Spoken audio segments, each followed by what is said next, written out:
so much. Well, hey, thanks so much for your patience. I am going to think, oh, look at that. Wow, I'm getting applause I don't even deserve. Outstanding. I think our board president, Dr. Shaw, are you? Because Dr. Shaw has to open up regular session. She's coming.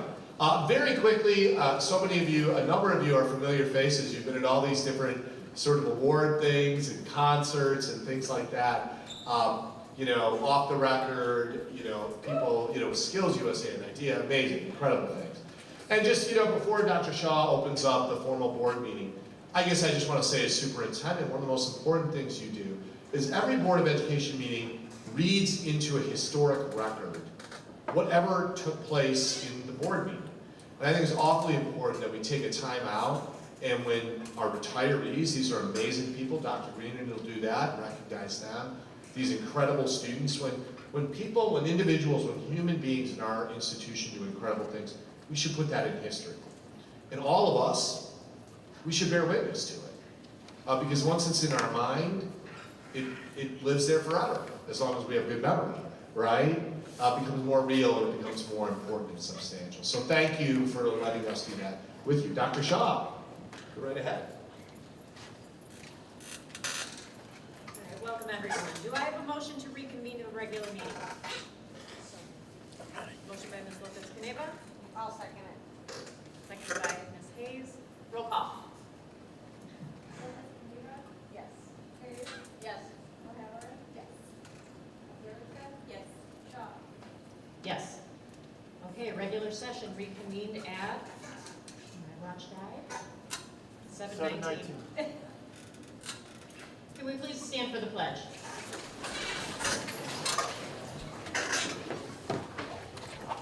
I pledge allegiance to the flag of the United States of America and to the republic for which it stands, one nation, under God, indivisible, with liberty and justice for all.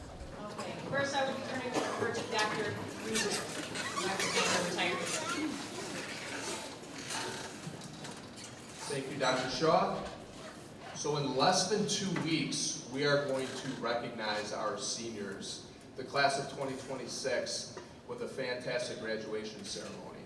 This evening, we are about to recognize another special group of class of 2026, and that would be our LTHS retirees. So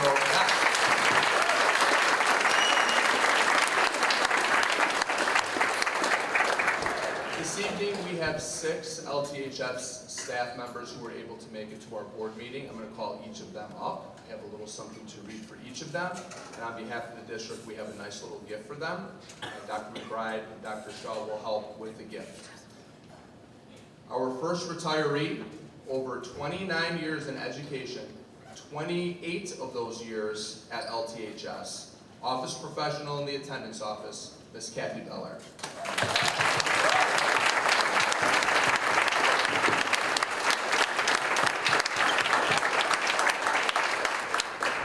Kathy states that she loved working in her community, meeting good friends along the way. She worked with great students through the years, and she always took pride in working at LTHS.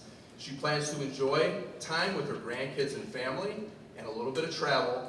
Here this evening is her husband, Mike, who is also an LTHS bus driver, her son, Eric, and his fiancee, Jennifer. Congratulations, Kathy.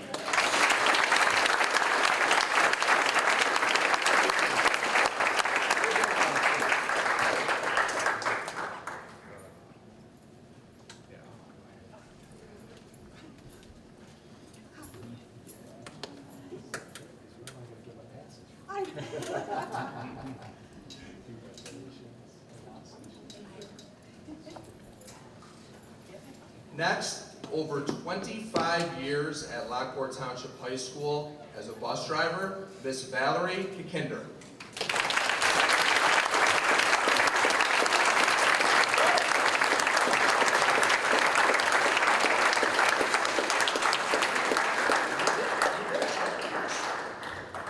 Valerie, her favorite memory at LTHS is hanging around and talking about anything and everything with her fellow bus drivers. The conversations that they had and all the laughter that they shared will always be cherished.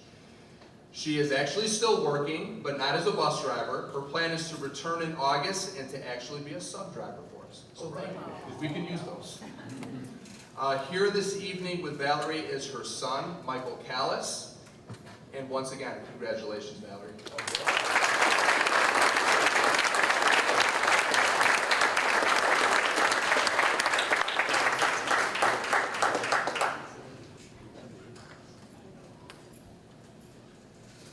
So this is round 2 for our next retiree.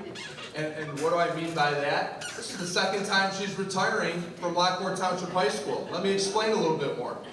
49 years in education, 27 as a teacher, the first time she retired, and then she loves it here so much she came back. 15 years she served as a paraprofessional. Miss Chris Marcelak.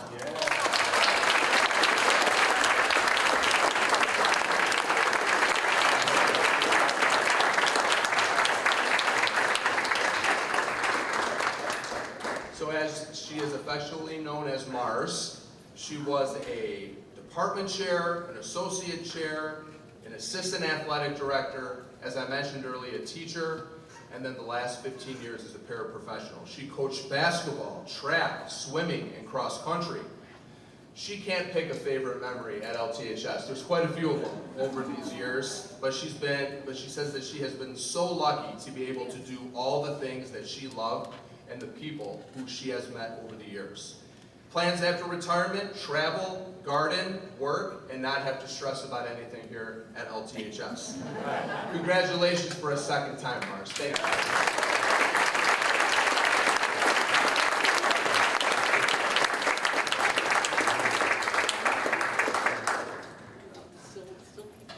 Our next retiree, over 25 years at Lockport, Central Campus custodian, Kelly Pierce. Oh, yeah.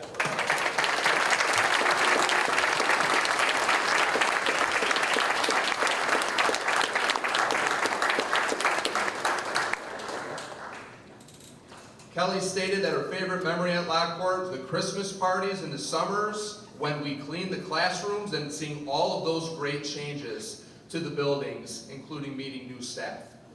She is a crafter, so after retirement, she plans on doing some diamond paint, cross stitch, and sometimes crochet as well. So Kelly, thank you very much for your service to LTHS. We appreciate it.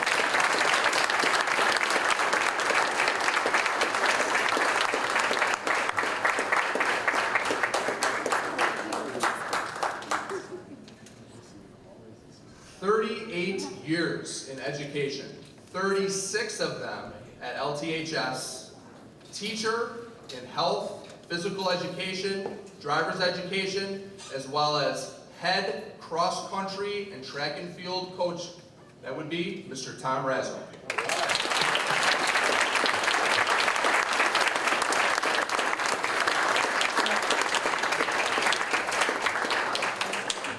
Coach Razzo's favorite memory at Lockport: working with the great PE department, being able to work with some fantastic students and student athletes, and he mentions having the bowling class at the bowling alley. I'm sure that was interesting. Plans after retirement is to relax with family, maybe find the perfect part-time job, but he's going to find time to do nothing, he says. Also seeing his grandchildren and doing a little bit more vacation. Congratulations, Mr. Tom Razzo.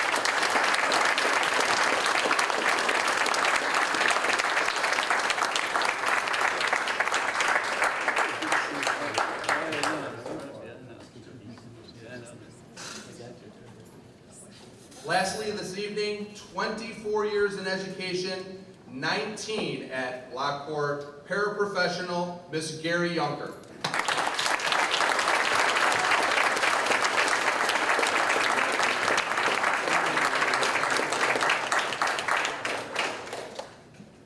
So Gary states that her favorite memory at Lockport, she was having a bit of a rough day, and there was a co-worker who did a certain kind of dance outside that the bus drivers and other people saw, and we'll just say that it was just a funny dance. Yeah. And she said the expression of the students just made her laugh very hard and made that bad day just flip for her.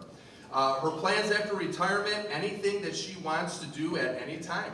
Hanging out with grandkids, a little bit of traveling, volunteer work with children with disabilities. Tonight, Gary indicates that her son, Adam Yunker, is here, as well as her daughter, Brittany Yunker, a friend of the family, Stephen Cornefeld, her granddaughter, Skylar. Okay. Grandson, Spencer, another granddaughter, Sawyer, and Nicholas Leoconi, her daughter's significant other. Congratulations, Gary.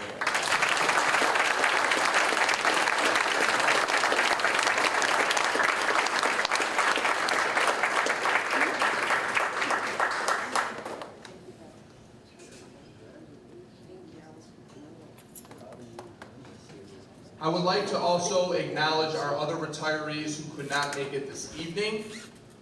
Janina Bylanska, custodian. Letitia Harvey, a bus driver. Terry Lazinski, office professional. Matt Major, school counselor. Mary Marciniak, office professional. Carol Murphy, paraprofessional. Jennifer Sandstrom, family and consumer science teacher. Robert Schmidt, bus driver. Doug West, English teacher, and Pat Wolf, social worker.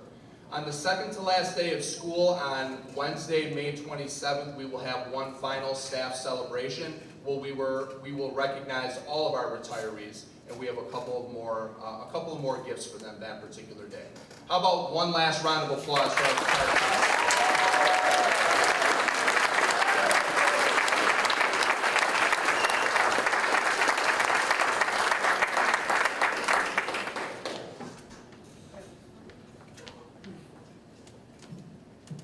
Good evening, everyone. My name is Dr. Jacqueline Johnson. I'm the principal here at Lockport's East Campus. I'm going to actually call teacher Janet Stock to come up here to help me with our next resolution.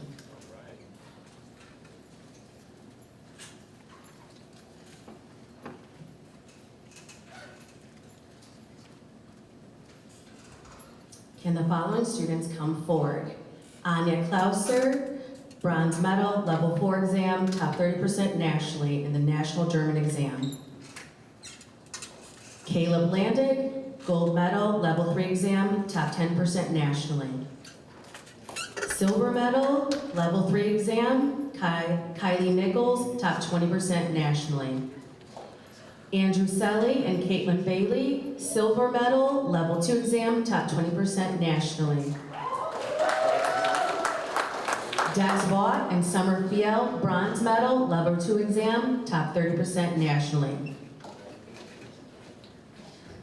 Whereas Caleb Landig, Anya Klauser, Dex Vaught, Summer Fiel, and Andrew Selly, Caitlin Bailey, and Kylie Nichols participated in the National German exam in March 2026, and whereas Caleb Landig, Anya Klauser, Dex Vaught, Summer Fiel, Andrew Selly, Caitlin Bailey, and Kylie Nichols have brought honor and distinction to themselves, their family, school, and community by achieving this respected status. Now therefore be resolved by the Board of Education, Lockport Township High School District 205, Will County, Illinois, that the resolution was adopted on this 18th day of May 2026. Congratulations.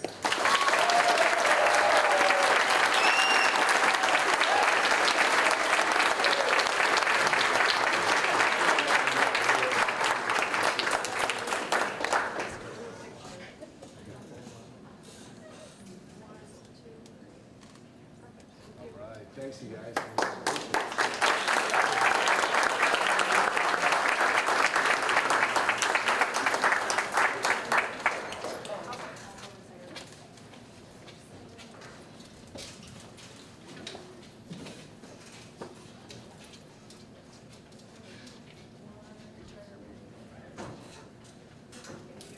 I'm going to call up Mr. Lester for a couple of the next resolutions.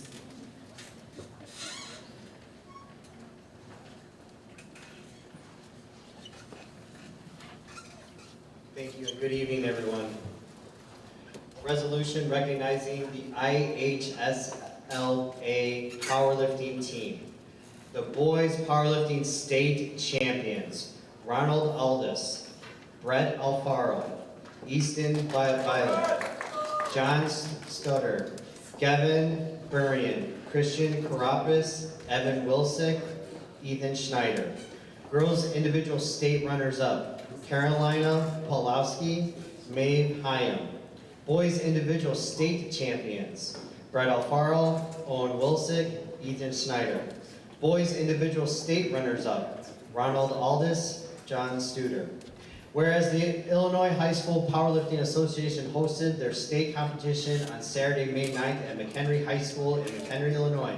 And whereas the Lockport Township High School powerlifting team have brought honor and distinction to themselves, their family, their school, and community by achieving this respected status. And whereas Coach Nick Mraz, Joe Cunane, and Dan Swan have aided and guided the IHS PLA powerlifting team in their success as Lockport Township High School's District 205 athletes. Now therefore be resolved by the Board of Education of Lockport Township High School, District 205, Will County, Illinois, and this resolution was adopted on this 18th day of May 2029. Congratulations, guys.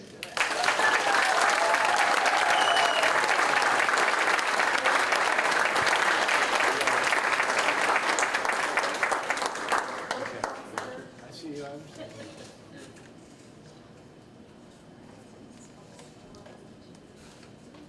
Thank you.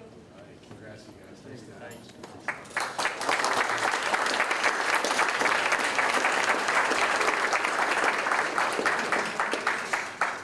Resolution recognizing the accomplishments of Lockport Township High School students of Skills USA Illinois Leadership and Skills Conference. First place, State Skills USA Architectural Drafting, Gavin Nusko. First place, State Skills USA Engineering Related Technology, Leah Merkel, Elizabeth Cullen, Gavin Leong.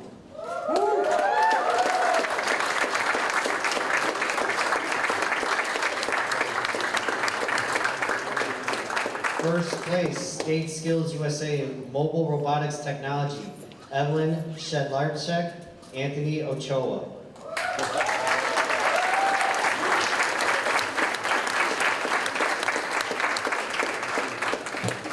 First place, State Skills USA Power Equipment Technology, David Leonchek.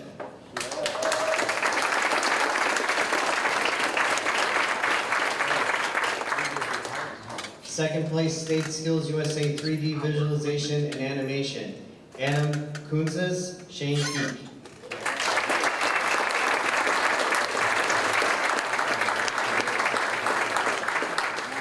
Second place, State Skills USA Mobile Robotics Technology, Aaron Vasquez, Andrea Tejada.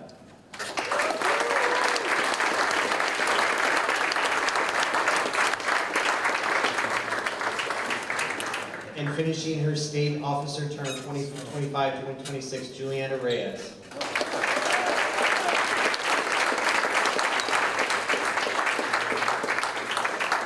Whereas Lockport Township High School competed in the state competition on April 25th, 2026 at Pierre Civic Center, and whereas sponsors Matt Mullins, Dan Moston, and Mark De La Vega aided and guided the team in their successes as Lockport Township High School District 205 students and competitors. And whereas the students have brought honor and distinction to themselves, their family, school, and community by achieving this respected status. Now therefore be resolved by the Board of Education of Lockport Township High School, District 205, Will County, Illinois, that this resolution was adopted on this 18th day of May 2026. Congratulations.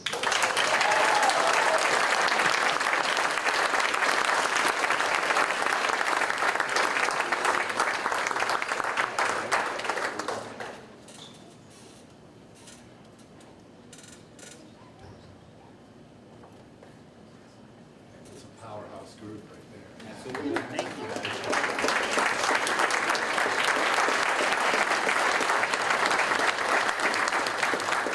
At this time, I'd like to introduce Dr. Johnson for our remaining resolutions. Thanks, everybody. All right, the individual for our next resolution is not here, but we are still going to read it.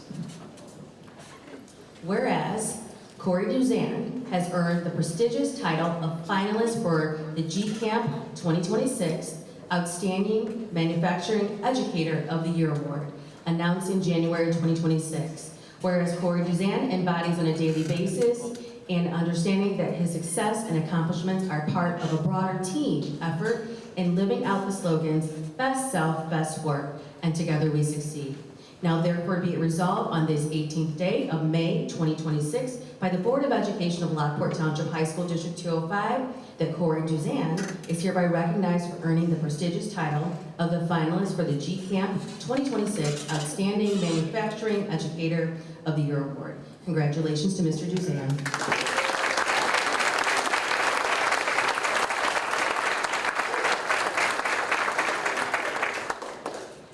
All right, next up, we're going to acknowledge off the record. Woohoo! I know, that's right. Let's give it up. All right, so we are pleased to introduce and recognize the LTHS students who have been awarded 5th place overall in the nation at the International Championship of High School A Cappella Finals Competition.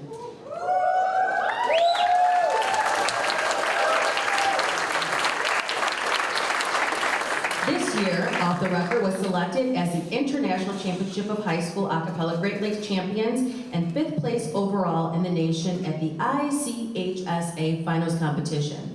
Whereas the following students have excelled in the national competition, have taken 5th place overall in the nation at the ICHSA Finals Competition, and thereby have brought honor and distinction to themselves, their families, school, and communities. Now therefore be it resolved by the Board of Education of Lockport Township High School District 205, Will County, Illinois, that the following students are hereby recognized for their outstanding accomplishment and achievement in the ICHSA Finals Competition.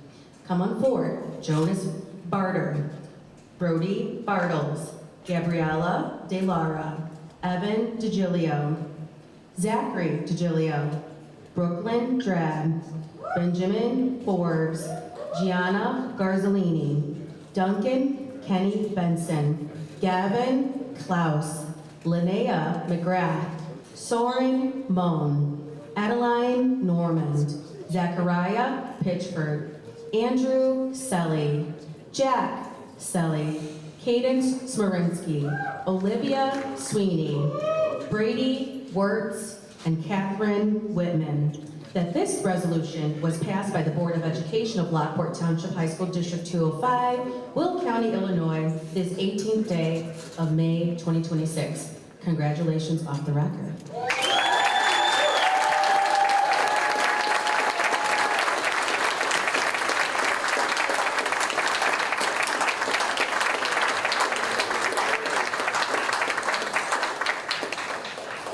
Let's make sure I see you in between the windows, right? In between. All right, nice job.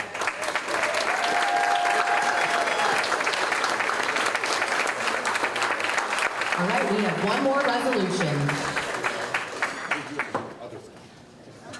All right, Cadence, just stay on down here. Yes. All right. So whereas Cadence Smorinsky received first place in the 1st District of Illinois Congressional Student Art Competition, sponsored by Congressman Jonathan L. Jackson. She will have her painting displayed in the U.S. Capitol Tunnel for 11 months and has been offered a trip to Washington, D.C.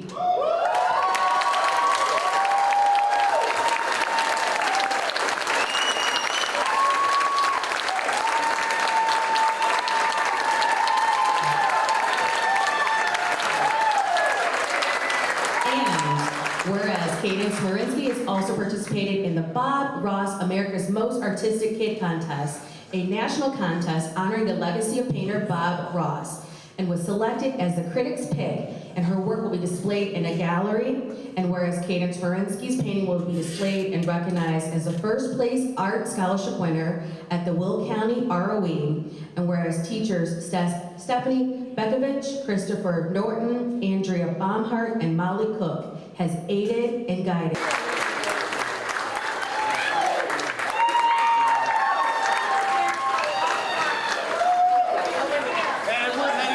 I really sincerely, if you don't, on your way out, you really should check out her art. Really fabulous. You'll say you saw it one day, right? Yeah, come on. Yeah.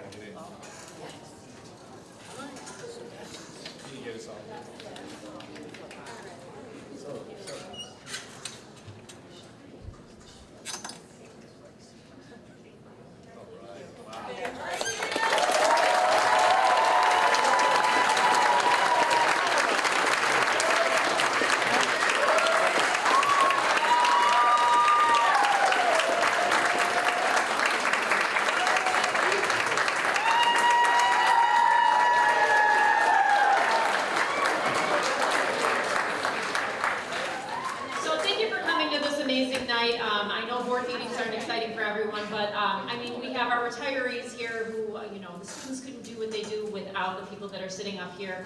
A couple of them are near and dear to my heart as well. I had Miss Belair, she was, I was, back in the day, you could finagle it so that you were an hour and a half aide in the office, so she put up with me for an hour and a half every single day my senior year.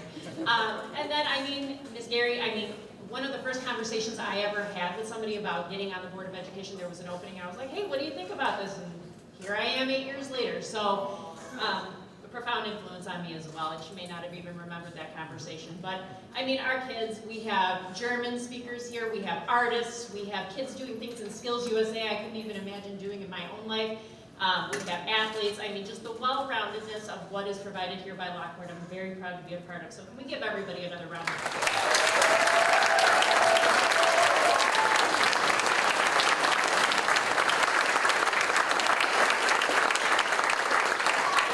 So the first thing we need to do now is accept the motion. So do I have a motion to accept the resolutions as presented? Motion by Ms. Garrettson. Ms. O'Halloran? Okay. Roll call. Yes. Yes. Yes. Yes. Yes. Okay. So now what we are going to do is continue our regular business in the courtroom. If you'd like to join us, you can. If not, you can use this lovely backdrop for some pictures. So thank you for coming this evening. Yeah.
I can start. I went to the Strikeout for Cancer this weekend. I just want to say what a fantastic event that was. I got to watch the softball team play, got to watch the baseball team play. My kids loved running around eating all of the food. Maybe had more chips than they probably should have. Got to see James there serving it up, volunteering, so that was great and just a wonderful cause to support, just given, the athletes that have gone through our programming and just the things that they've gone through and how we are continuing to support their legacy in this way. So it was a wonderful event. I'll go second. Oh, sorry. Oh, go ahead. I went to the horticulture plant sale, which is, I try to make it every single year. It's great. The kids are super excited to tell you about what you can put where, and they always walk your plants out to your car, and so they're always very gracious. And Miss Martin is just a wonderful teacher and really loves what she does, and was my middle daughter's teacher, so she's got fond memories of her, and she always asks about her, and she's very, very nice. So, and then I wanted to say that I appreciated in our board update, the link to Candace's artwork. So I got to see it prior to some of it being displayed here, and congratulations to her. That's awesome. Art is a field that is kind of lost in our world anymore, especially when they're fighting AI. And so to see a true artist is a wonderful thing. So congrats to her. I think I'll have my board salutes to all the students that received, the scholarships. I attended at the awards night last Wednesday, and it was really amazing to see the amount of students that received great scholarships. And thanks. James, go ahead. I was just going to concur on the foundation event and the scholarships, and I just really want to salute the community that actually supports our students, some of which are recipients and sitting here, so congratulations. But it's just really nice to know that our community supports our students and that they are very supportive of their future and believe in what the school does and what the students are able to achieve, and therefore, so thank you to the community and those who donated, some of our board members of which do contribute. So. My board salute is going to go to the AP coordinators, Ms. Castor, Ms. Murphy, Dr. Gilbert, for their hard work throughout the whole year, and then especially over the past 2 weeks for the AP tests. I know it's a lot of work. They're in and out of the testing, monitoring to make sure it goes okay. And I just want to say thank you to them because I know they support a lot of students throughout this period. I didn't get a chance to attend any events in May. It's a little bit busy as a teacher as well. But I wanted to give a board salute to our student board members for serving on our board and being the voice for the students. We appreciate it. And I know that your fellow student body members also appreciate it. And it's been a joy to serve with you on the board. Thank you. Thank you. All right. So moving on to student board report. Typically, when you guys wear your university shirts to a board meeting, it kind of indicates it might be your last official one in this capacity, correct? Yes. Yeah, I think I'll be at the June one because I'll be a little surprised. I'm not leaving yet, guys. Okay. So before we get into the student board reports, why don't you let us know where you're headed next year and just what your plans are? Okay, I guess I'll go first. So I'm going to go to Arizona State University, and then I received my Naval ROTC scholarship there. So then I'll commission as an officer when I'm done. Awesome. I'm going to study civil engineering. All right, contrary to my shirt, which is supporting the AP movement of students having t-shirts that support their AP exams, I'm going to Purdue University to study cybersecurity next year. Nice. I will also be going to Purdue University, but I'll be studying aerospace engineering. Okay, I'm gonna round it out. I'm going to University of Wisconsin-Oshkosh. I got direct admittance into the nursing program, so I'll spend the next 4 years up there. Okay. You said nursing? Yes. Nice. Congratulations, everyone. Congratulations. Very Exciting. nice. So, student board report. Okay, so first, on behalf of the four of us, we just want to say thank you for allowing students to have a voice and a seat at the table. We think that's a very important thing. We've been able to share and make contributions, we feel like. And then, so our student board report is going to highlight what we want to see in future student board members, and then what we learned, and then some of our favorite memories. So to start, what I would look for in a new student board member is someone who has integrity and someone who respects the decisions that the board makes and can support it even if they disagree. And then at the same time, that follows the advisory council too, because when you're in the advisory council, you're listening to the students. You can't just make decisions for yourself. You have to respectfully voice their opinion, even if it differs from yours. And overall, a good moral character. Thank you. And I know James said thank you, but on behalf of all of us, but I can't just not let that slide. I need to say thank you to all of you guys, because you guys have made an incredible difference in my life and the life of all four of us here. And I don't think words do justice to how much that means to me. And then in terms of what I think you guys should look for in someone new on the board, team player is one of the ones that I think is important. There's so much communication, so much involvement that's essential to this role. And then being open-minded and willing, it's going to take you out of your comfort zone. It's going to be situations that you've never been in. We've never been to a conference before we started this, or at least I haven't. And I think having that trait in someone's really important.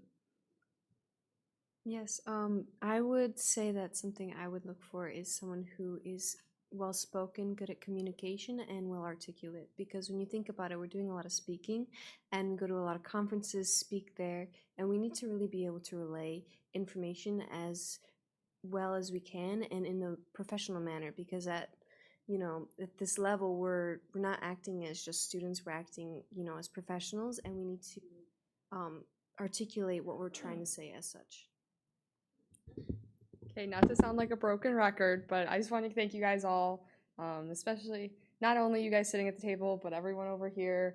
I worked a lot with all of our friendly people over here, so I just want to say thank you again. I didn't expect this for my senior year, but I couldn't imagine without it. This has truly shaped who I am. It's helped me make a lot of big decisions in my life, and it's, I think, for the positive. As far as what I'm looking for, I would look for most in a new board member. I would say like involvement in a bunch of different things, kind of dipping your toes into each water, not just one thing. It's great to be passionate about one thing, but we're speaking for all the students, so we kind of need a bigger diversity. I would say passion, if you hate the school, you're not going to be a good student board member, I fear. And just dedication to doing what you do. This not job, I guess, but it takes a lot of work, and you have to love it for the game. And then I would say like what we've learned, or some of my most memorable experiences is like I've learned that like the Lockport community, which I knew it was, but I've just seen how supportive it is like across many different areas. So like the Gold Card dinner, honoring our seniors, Veterans Night, honoring those who have served in our country. And then this past weekend, Strike Out Cancer, that was a big event, like honoring someone's legacy. And then also the community, like how generous they are, providing tons of money in scholarship. So I just feel like that's a valuable thing to like reflect on and think about. Like, I'm so grateful that I live in a community like this, and then having the opportunity that you guys gave for us. Okay, so in my application, I was really curious about the processes of the board. And I know that sounds kind of funny, but like, how do we get new curriculum? How do we just decide that we have a policy? And that was my key takeaway this year, is I learned how all that happens. So thank you guys. And then I want to share my favorite memory, and it's not necessarily one that happens in this room. It happens over in the port, and it's when we make the monthly recap videos with Mr. Slager. I couldn't tell you how he does it, but he takes my horrible camera face and my horrible camera speech, and he just makes awesome videos as I stutter through all of my presentation, and he turns them into these awesome videos, and I have so much fun with it every time I go in there. So thank you, Mr. Slager. That's my favorite memory. Yes, for me, I learned a lot about curriculum. I want to thank everyone on the curriculum committee who was there with me and helped me with this, especially Dr. Cristofero for always being there and always helping out, and even for some of the finance facility meetings that I had to go to right after. She brought me food sometimes, so I wasn't hangry at these meetings. And, Dr. JJ joined me for some of those as well.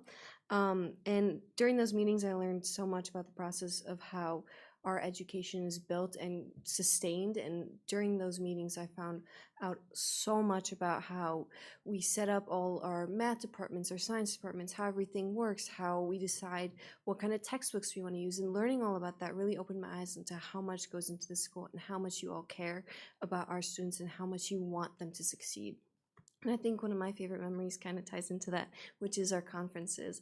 I absolutely adored attending all of them, especially the Wells Conference, and then, you know, the school board conference in November. That was just such a wonderful experience, and being able to attend those, I really thank you all for, you know, putting in the time and the effort to bring us there, because it was truly an amazing experience to figure out and see how all these different things work and be able to meet these amazing professionals who really just excel in their departments. Okay, I'll finish out the student board report. So I think the biggest learning curve for me was realizing that the money at school doesn't come from nowhere. Thank you, Ms. Croy, for showing me how a school runs on a business side and the lengthy process that, you know, must happen before every single financial decision, even if it seems like a small one to me. Before I kind of just assumed it just appeared, and I've learned very well that's not how it happens. And then Mr. Ammer for showing us how the facilities part of works and how tedious that can be, and he made it even less tedious, I can only imagine. I think my favorite memory, and I'm kind of speaking for all of us, is we were able to go on the radio, local radio station WJOL, and we actually got to talk about the cell phone policy you guys put in place this year. It was a lot of fun. We did have to be up early on a Wednesday, but that was okay because we got to be on the radio, and I think half of us were sick. That's okay because we had a lot of fun, and it was like our first time, you know, doing something together. So we really kind of bonded that way. Well, thank you. It has been a pleasure working with all of you this year. So I think your next job is helping us pick out like the new ones, prep them a little bit, right? Yeah, okay. So they have big shoes to fill. So thank you for this year. AFT report.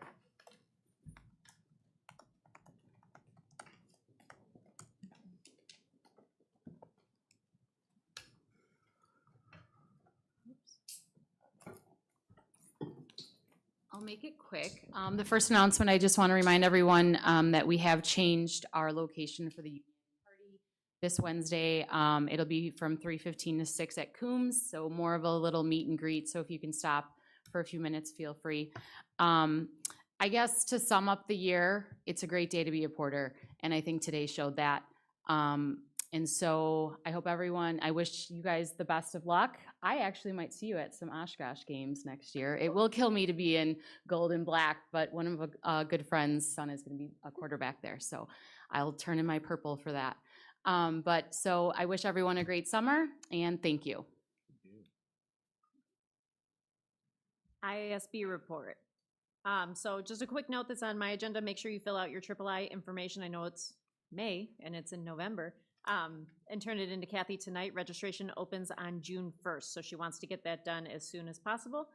The Friday Focus workshops are not available at this time, so if you want to let Kathy know what those are, just get her this paper tonight so she knows the logistics, and then once those come out, can we get an email from you once they're displayed?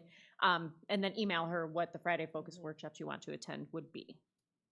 Okay. Luann, is there anything on your end as far as IASB?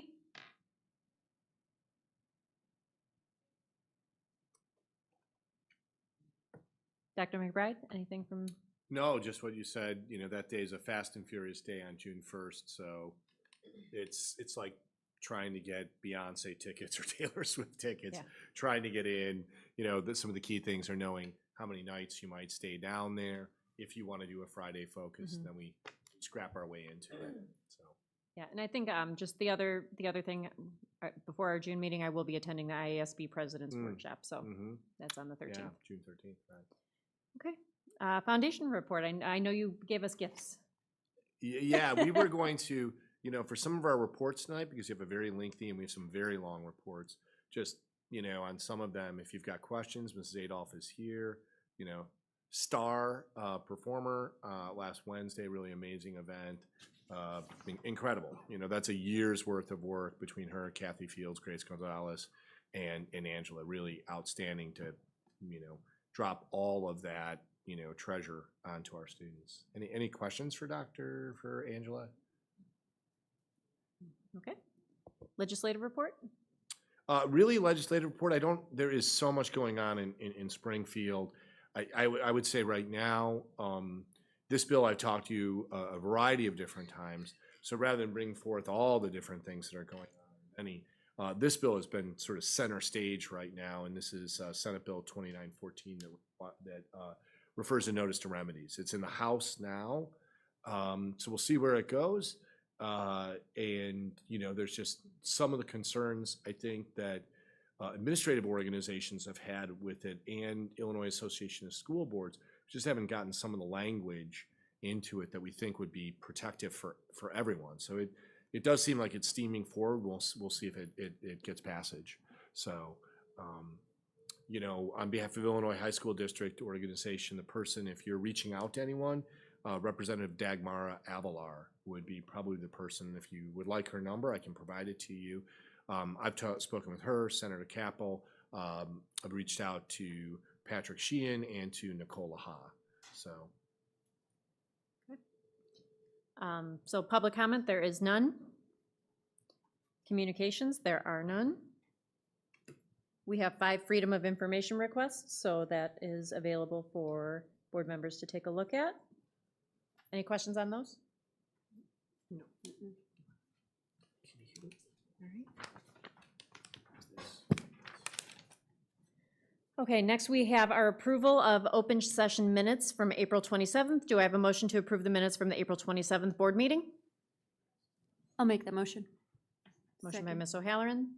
Second. Second by Ms. Garrettson.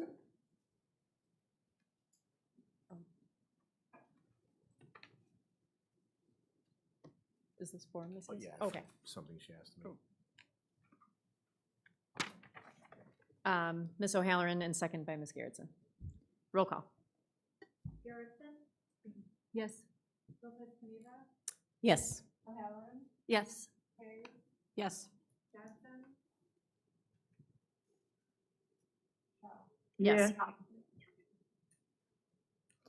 Okay, do I have a motion to approve the closed session minutes from April 27th, 2026?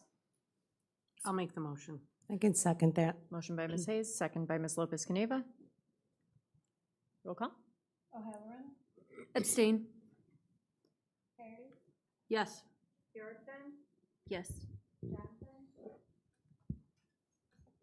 Yes. Lopez-Caniva? Yes. Yes. Okay, we didn't have any board expenses for this month. Do I have a motion to accept the April 2026 Treasurer's Report? And Ms. Croy will come up. So moved. Okay, motion by Ms. Garrettson, I'll second that. second by Ms. Lopez Caneva. Good evening. In the interest of, I know you have a lot of things on the agenda today. All the items in the board report are normal and customary, right? There's nothing significantly new in there, but I did want to point out, which Dr. McBride is very kindly pulling up for me. I think I said last month that April is the lowest cash point of the district, so we want to just point that out. This is the April 30th Treasurer's Report that you're approving. And so you'll see that we are at overall operating months cash on hand at 8. And some of the funds are much lower than that. But this is the lowest cash point.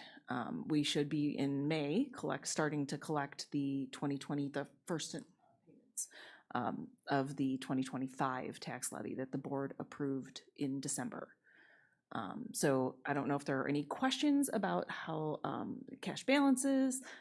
These are, depending on the fund, if they were much lower, we would be borrowing interfund, and I would be having the board approve a temporary borrowing.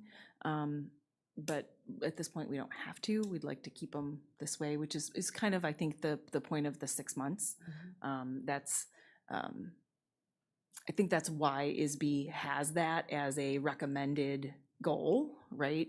So when they look at our financial report, one of the pieces that they look at to come up with our financial profile score is months cash on hand. They use days cash on hand, but the reason that they look for about a 6-month is because of collections. So thankfully we are in Will County, and Will County is a fairly regular distributor.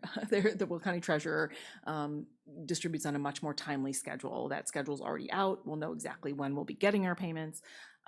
If we were in Cook County, I would want to see more in reserve, because there's usually a longer float time of when you have to cover bills before you even get your tax funds. Are there any questions about the statement of position or the cash balances at this point? You know, and I would really encourage board members, this is a good sort of snapshot in your mind, drop a pin in this, because I was encouraged to think about next April.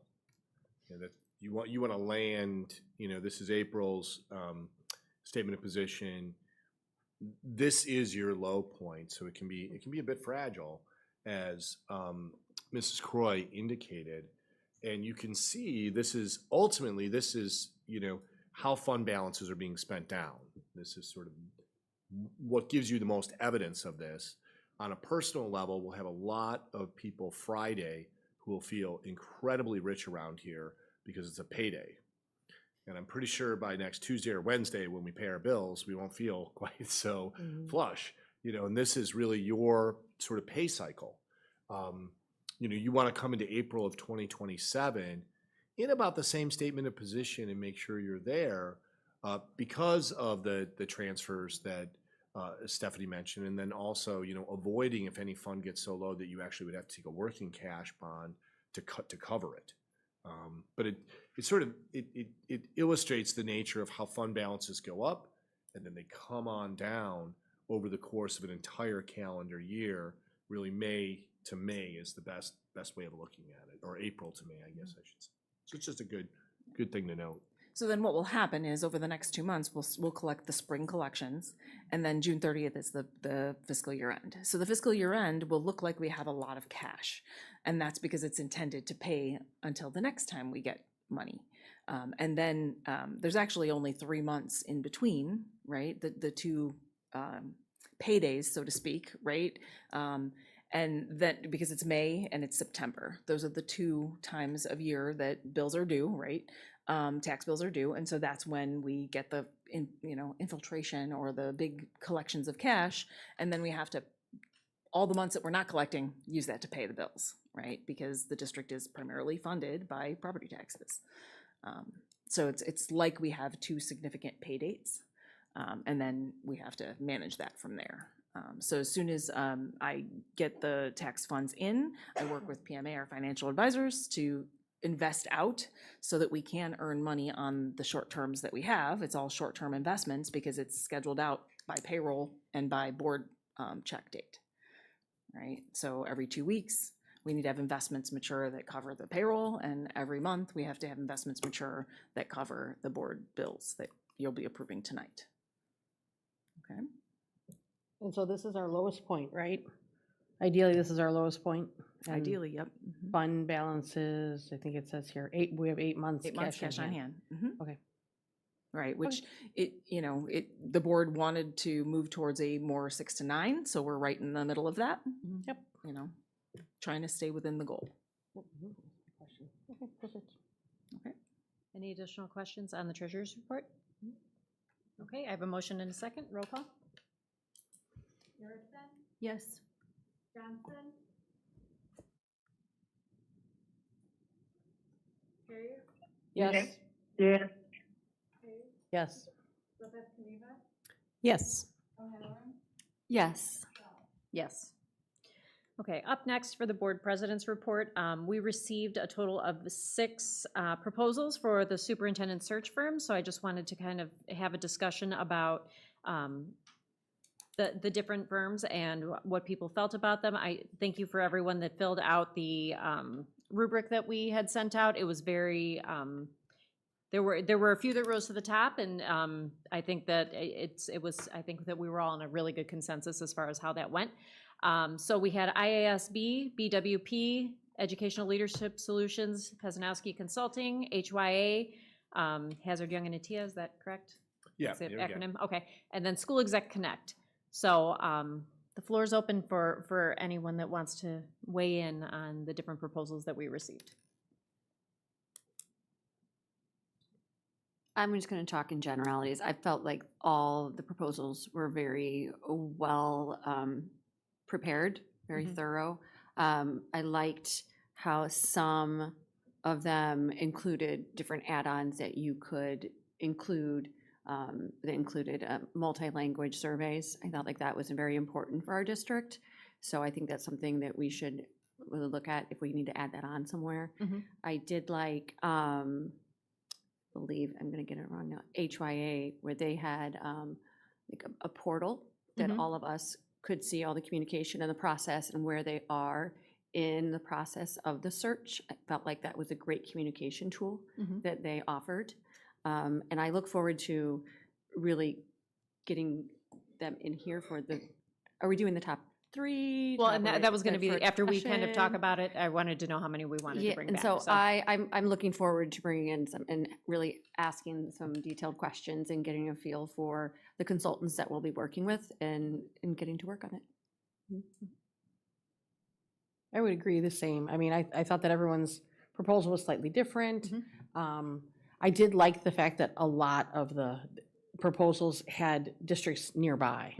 You know, it's nice to know that, you know, just 2 towns over, they used it, or a feeder school district used that firm.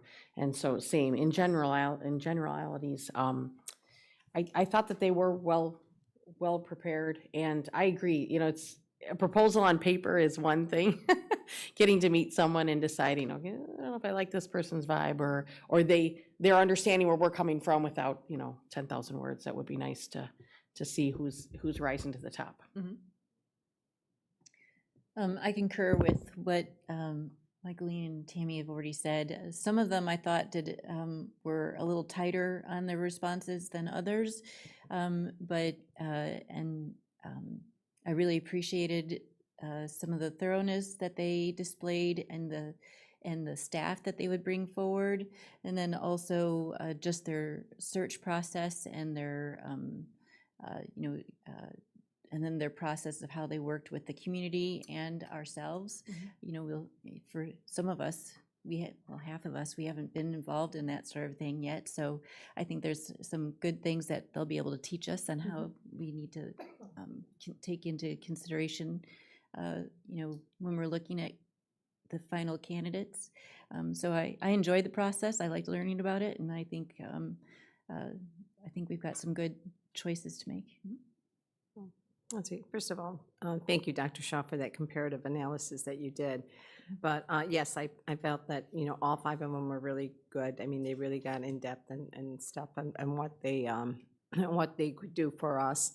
But I agree with Tammy. I mean, you know, it's good on paper, but then when they're sitting here in front of you, you get a different feel for that. But yes, I thought all of them were really excellent.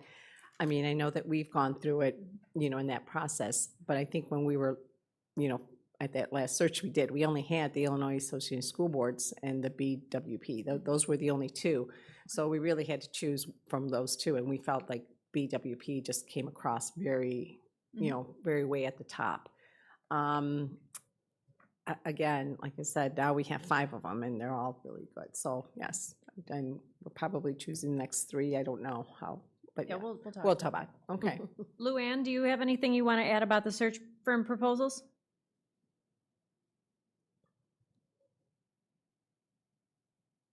No. Okay. I think I can echo what was already said in the room. I think that I was most impressed by was the research that they did on our district. Just, you know, being in education and knowing some of these names and knowing who they're putting on their searches, they are people that know our area and know what we're looking for. So I just felt good about all of them in that way. So I have the data in here from everyone. I think the next discussion is, I believe, Dr. McBride, you said about 45 minutes per presentation? Really is up what to you. I mean, that's customary. Okay. It's usually 15 minutes of a presentation, 15 minute questions by the board, and then 15 minutes of, you know, lots of school boards do that. Okay. But it's really up to you. You know, the time packet is whatever you would like to communicate when you select the firms that you want to interview. Okay. So I guess what's the amount of time that everyone's comfortable with when we have that presentation evening? I think it's very important that we spend as much time with them because they're going to be working with us for a whole year, you know, and I think that, and we want to come across to them too, like this is what we're expecting for our next superintendent. No, I would agree with that as well. So that being said, how many would we like to invite back? Because Candace and I will get together, we'll take a look at what everybody put in the form, determine our top 3, top 4. I'm comfortable with the top 3. Okay. Yeah, I was gonna say 3 or 4, so. Okay. I'm the same way, 3 or 4. Yeah. Yeah, I agree. Yep. Okay, so I think that we've got our homework, Candace, to chat. We'll take a look at the survey and we'll let you, Dr. McBride will let you know which 3.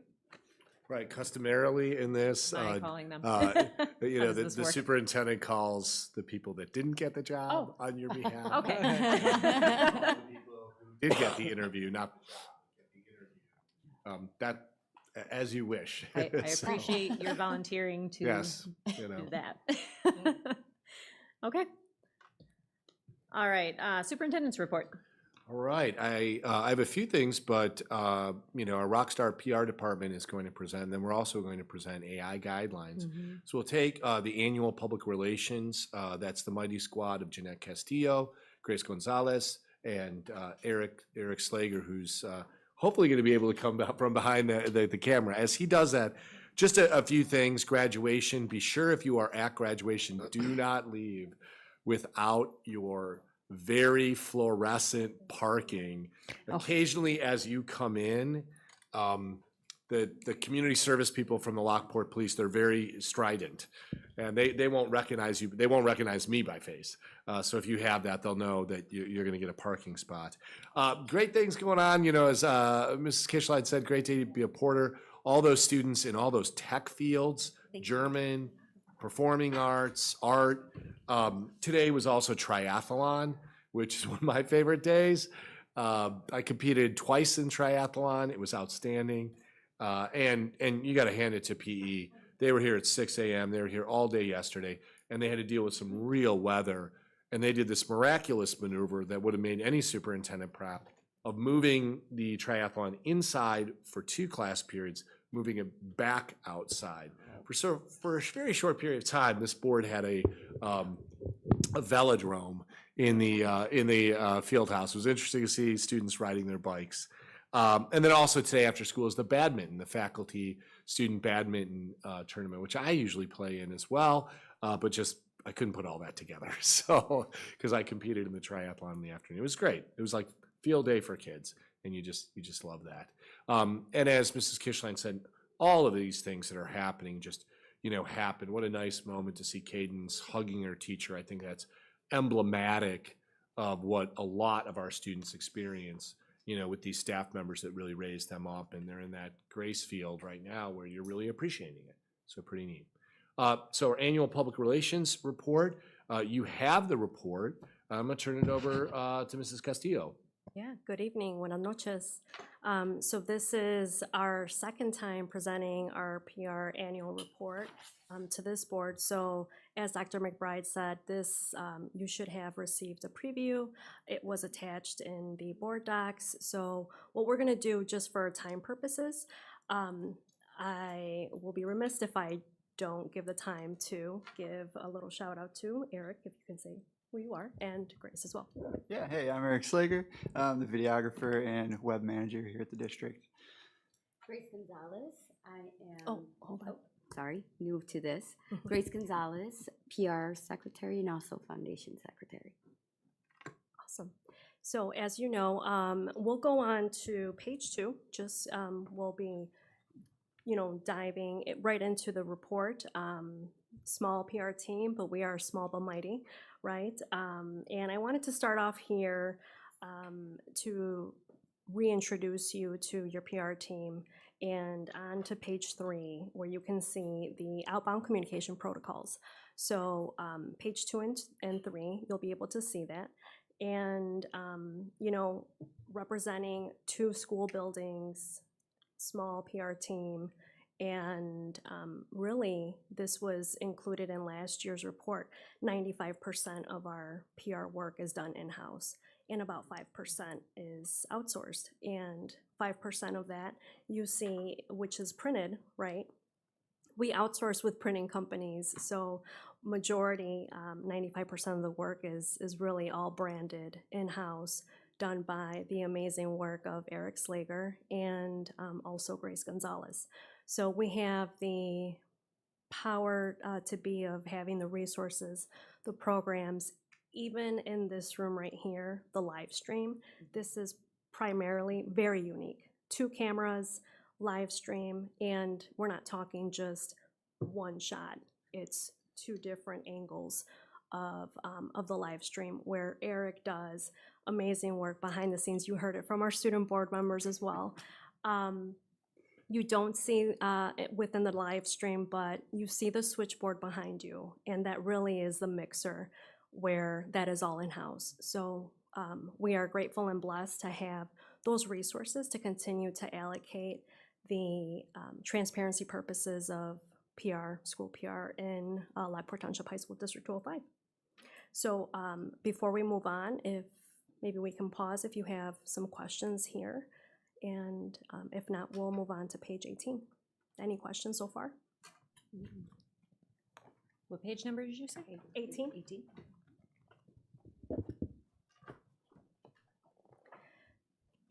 And as you page through, also this is printed, but all the design is done in-house as well. So all the graphical design, the photography, the typeface.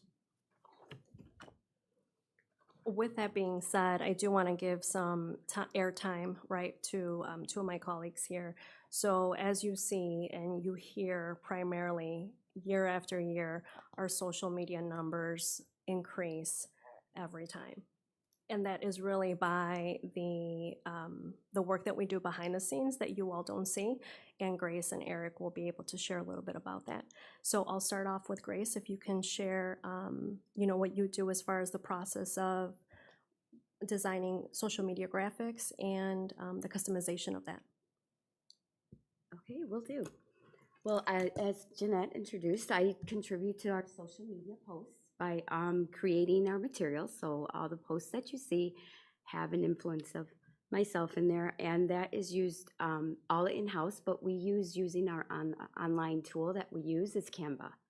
So we use Canva, and that is by creating graphics that make sure we have the visual identity of the district by implementing our brand.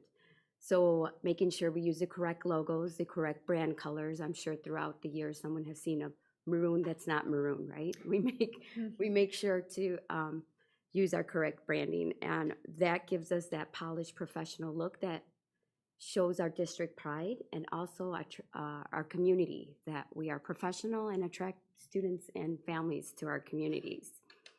Through our social media, I go ahead and tell our LTHS story by providing immediate, authentic communication through our channels of social media. The assets that I use highlights our students and staff success. As you know, right here next to me, we have our student successes here.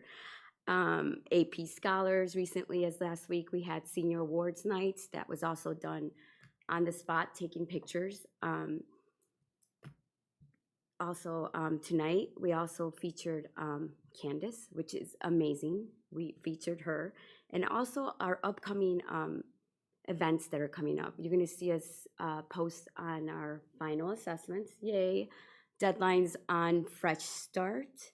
Also, community events that are coming up. We showcase our positive culture.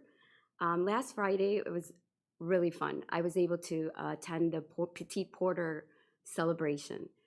So covering that, you highlight our community, our student leaders that are part of the Petite Porter Academy, and our staff. That's fun.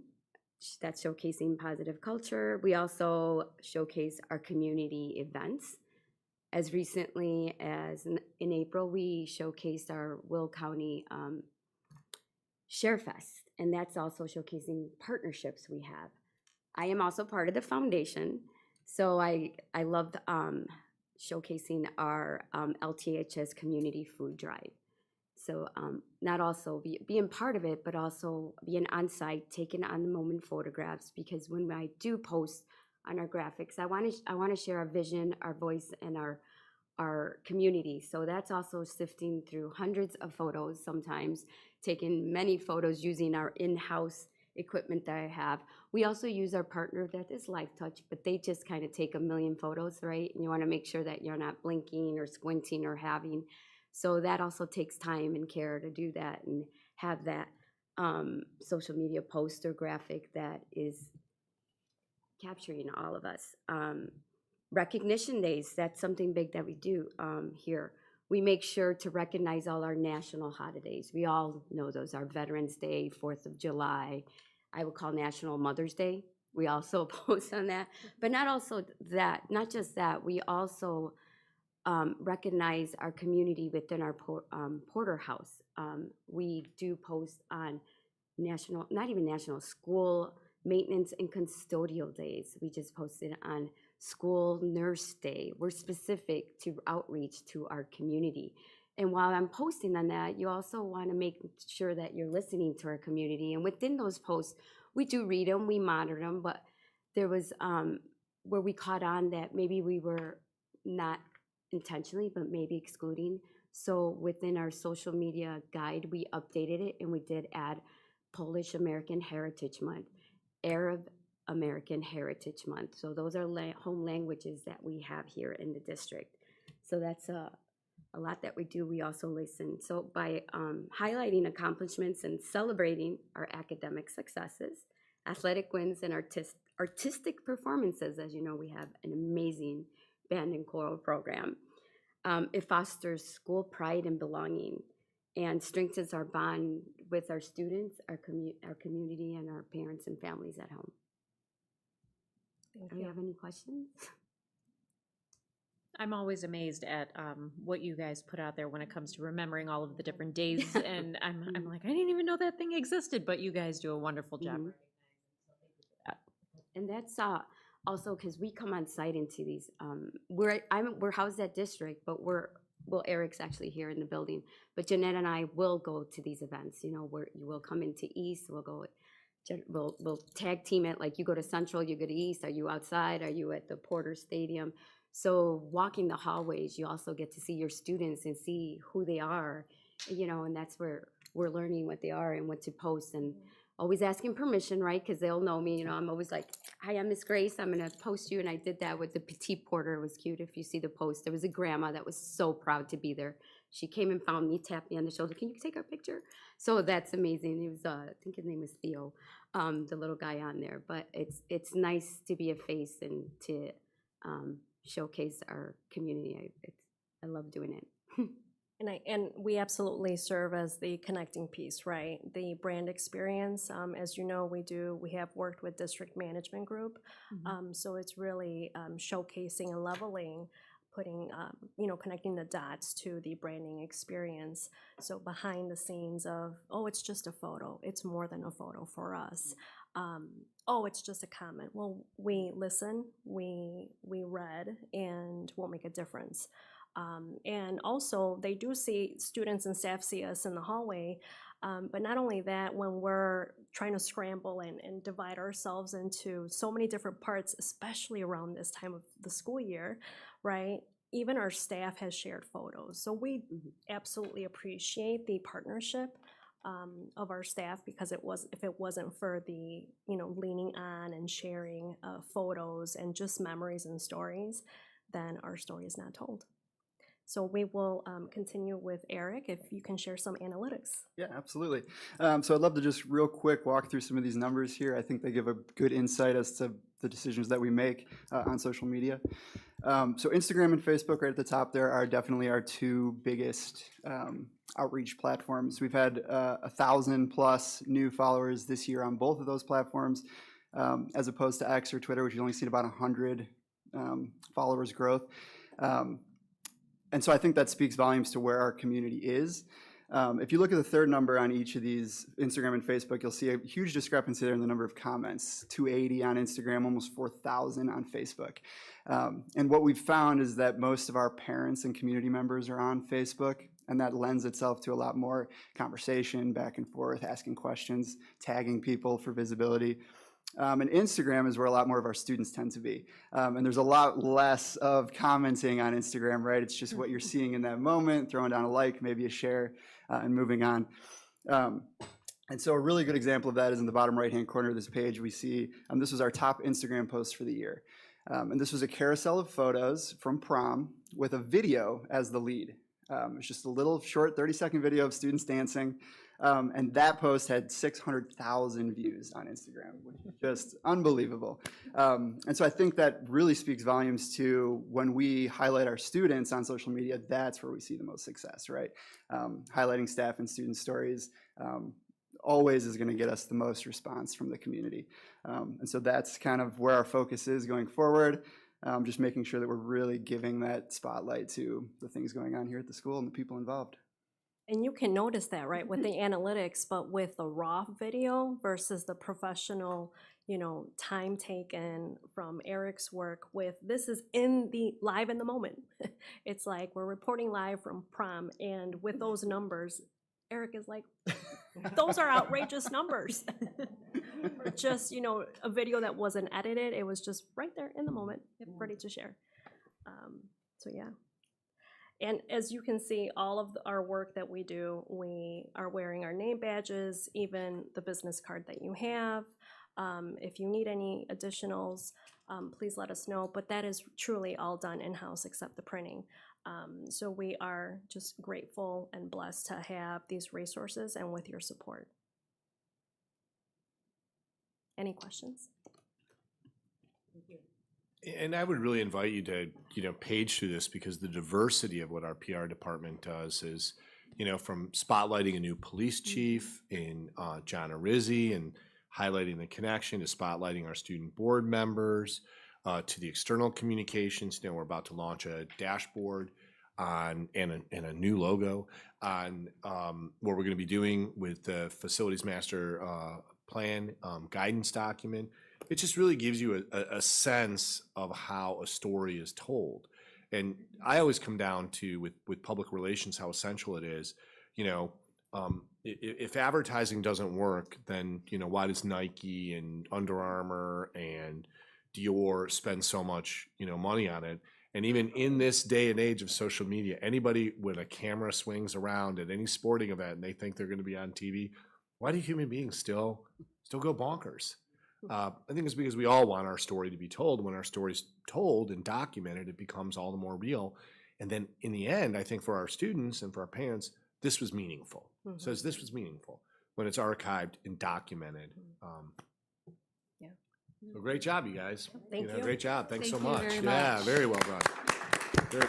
And then this is a living document. If there's future questions, we always like to come back to it. We're going to switch gears a little bit to Mr. Matt Dusterhoff and his team.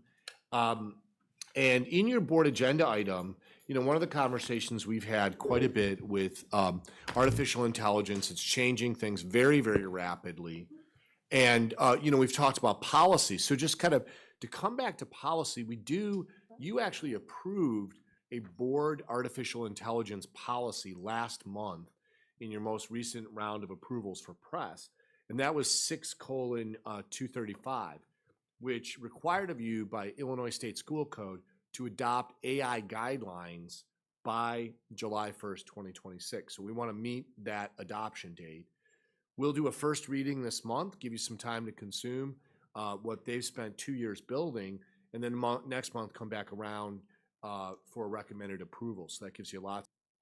Just started muddling through what is this and how is it going to affect.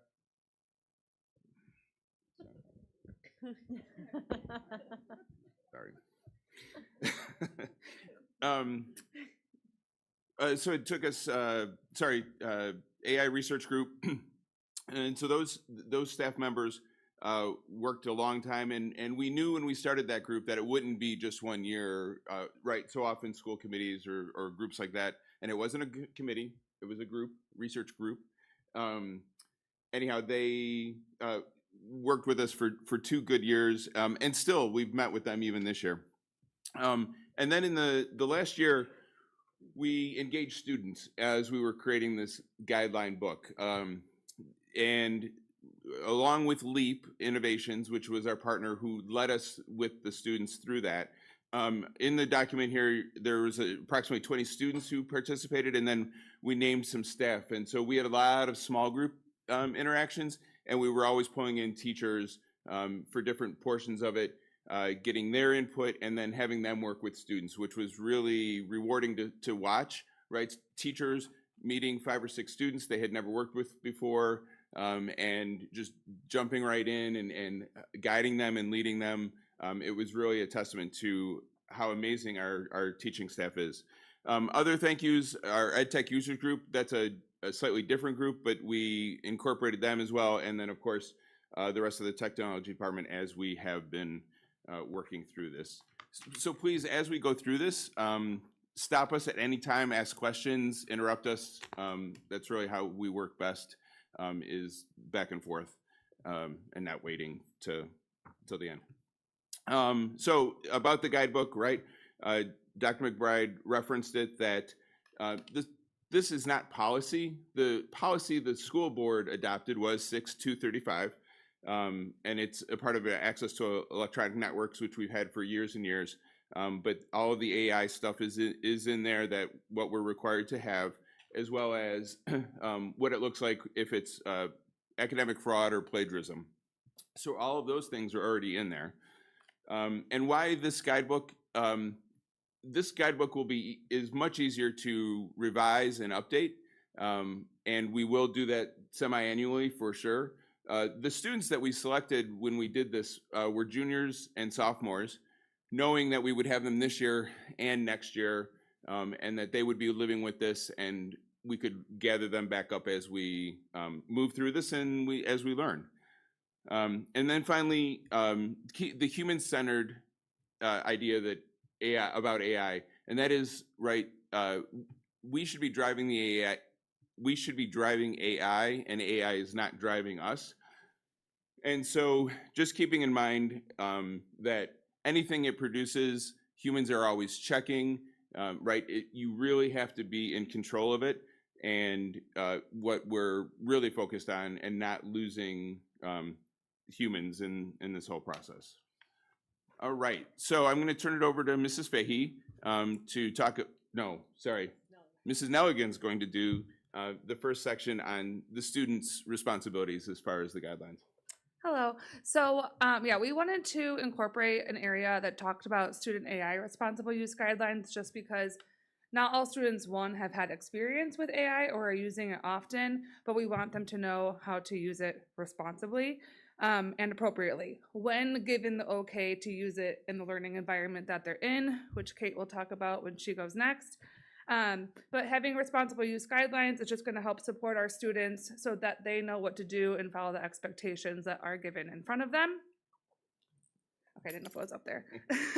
So we are going to be following the acronym LEAD, which is what we kind of worked with LEAP. So just to go through the acronym: L, lead with your learning; E, evaluate your output; A, acknowledge how AI helped; and D, do no harm. So with this acronym, each starting letter is just representing the main idea for each section of here.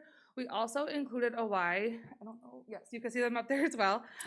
So the Y is just there to clarify and kind of also justify the main ideas behind each of these main topics that we're creating. I wanted to just give one of the examples for E, evaluate your output. We had the Y, that AI sounds confident even when it's wrong, so practice strong habits every time you use AI. We want students to get into the habit of knowing that everything AI is giving to them is not always going to be accurate, whether it is the information, the spelling, the grammar, anything in front of them. So not to just take that information and run with it, but to always make sure you're evaluating what's given to you and making sure you are also contributing to the work that you want to be turning in and assessing and creating yourself. And then in the packet, do they have these? Yeah. Okay. I give them all. Okay. The last line, the last bullet point for each section, we bolded and put in red. We are kind of using that as our guiding principle, so the topic or idea that we found the most important within that section, so that if the students are taking anything from that area, that should be the one that they are fully taking with them. And then, as Matt was saying, just talking about the student handbook and the policies that they're following, just to reiterate that all these guidelines are put in effect to still support the student and make sure that they're following the handbook, and any violations going forward will still be referred back to that for the appropriate consequences that should be given. And I will leave it to Kate. It's Oh back wait, to me. I'll bring it back to you. We really did prepare. Okay, so I want to talk, next in the handout was our final graphic that we intend to make into posters for teachers to post, shrink it down, remove some of the information to put on stickers and things for Chromebooks and laptops, so it's readily available and it becomes part of the system. These are just some of the prototypes. Students really did have a big voice in this. So this is one. Dr. McBride, go to the next one. Right, we were all over the place, up, down, left, right. If you go to the next one, this was an early prototype. We kind of liked the arc, and it had the C, right? It was a C, and then all of the AI helps me check, conceptualize, and create. So we were trying to do some of that with catchy mnemonics, not mnemonics, but like something you could remember. But at the end of the day, we couldn't come to 3 C letters, and so we did end up in abandoning it to some degree. We came very close with this one, and then as some of our final discussions with students, it was very clear they wanted it left to right. They did not want it in Porter colors, and for lots of reasons, there's just only a couple colors, right? And we needed multiple colors that were ADA accessible and easy to remember and use. And again, right, we have the sort of helps me after, helps me think, help me do. But after many conversations, we came to our final one, which is this is our final one.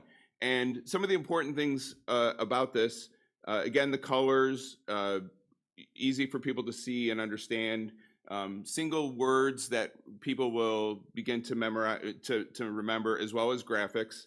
But the numbers, really the numbering system, we think is going to be a big part of this.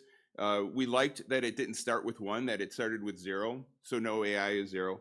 And then something as simple as in math, right? If a student is using it to check, as one of the things we want staff and students to think about as we're going through this is acknowledging that they used AI, bringing it out into the open. And so if a student used AI to check their homework, maybe math teachers are asking them to put a 1 next to something that you used to check. And if you used it a little bit more, if you feel like you used it for more of an assistant, then mark it as 2. And that way, as the teacher's reviewing the work, they know where how you used it. And then they can help you either adjust that you maybe went too far, you shouldn't have used it, or as they correct the work or review the work, help teach students better habits in using it. So this is the mostly final, right? Everything's up for review, but this is, we feel like, is where we've ended up. Any questions or thoughts on anything? Okay. Now, Mrs. Fahey is going to move on to the teacher portion of the guidebook. Okay, so the next piece of this, we talked about the students, and the graphic is now supporting staff. So we wanted to make sure that staff also has responsible use guidelines and are supported in the same way that students are. So we sort of mirrored the student responsible use guidelines into these. So the guiding statement really is that students lead AI only after staff have invited it into the classroom. So the default is level 0 unless it's otherwise stated. So I think that was really important for teachers as well to understand that they are in control of that. So that's sort of the guiding principle. And we broke it down again into some different categories. The first one is model with lead habits, so tying it again to what Megan was talking about with the students. How staff uses AI sets the standard for students as well. So in this section, we ask that staff is transparent about how they use AI. So whether that's in providing feedback, in developing lessons, taking students through that journey with them, modeling their thinking. So that this really is just asking staff to model the habits that we are asking the students to follow. The second piece is teach with intention. So I thought a good analogy was when we introduced Chromebooks, which I realized was like 11 or 12 years ago at this point. So just like when we did that, we stressed to teachers, don't just use the Chromebook to check a box and say you did it. We don't ever want to use AI just for the sake of using it. So we don't ever want AI to take the place of student thinking. So it's assumed, again, that level 0, brains only, is the default, unless otherwise stated. And we stress this here, and like Megan shared as well, we think that's a really important piece of this for students and teachers to understand. And the final piece, protect stakeholder data. We wanted to stress, again, we've always stressed this with staff, but stress it again that student privacy and data security are non-negotiable through all of this. We should never enter personally identifying information, PII, into AI tools. Staff, again, has been aware of the importance of this for a long time. We often get questions, can I put this in there? Should I put this in there? So people are very aware of that already, but this just reiterates that continued importance.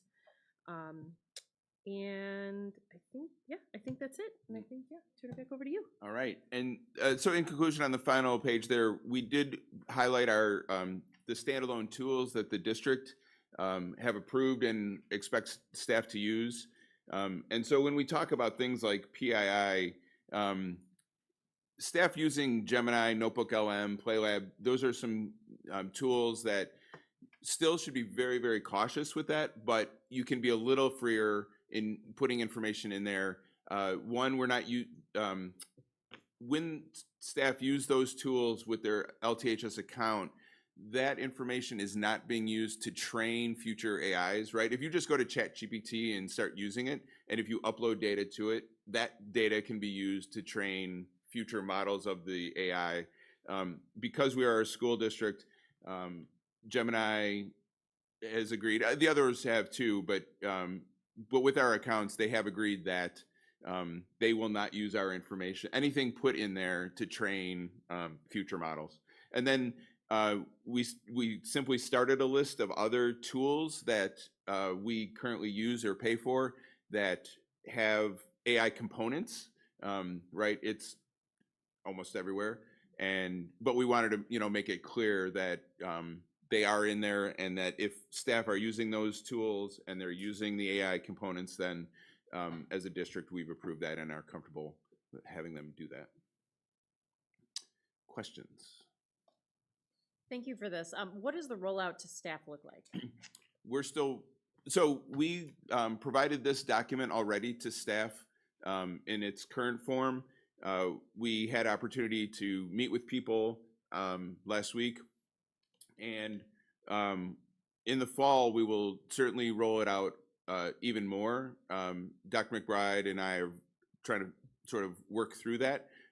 We wanted it in their hands now so that they weren't sort of deluged with, new things in the fall. So sort of getting that out of the way and just having it in their hands allows for people to start thinking about it and having conversations.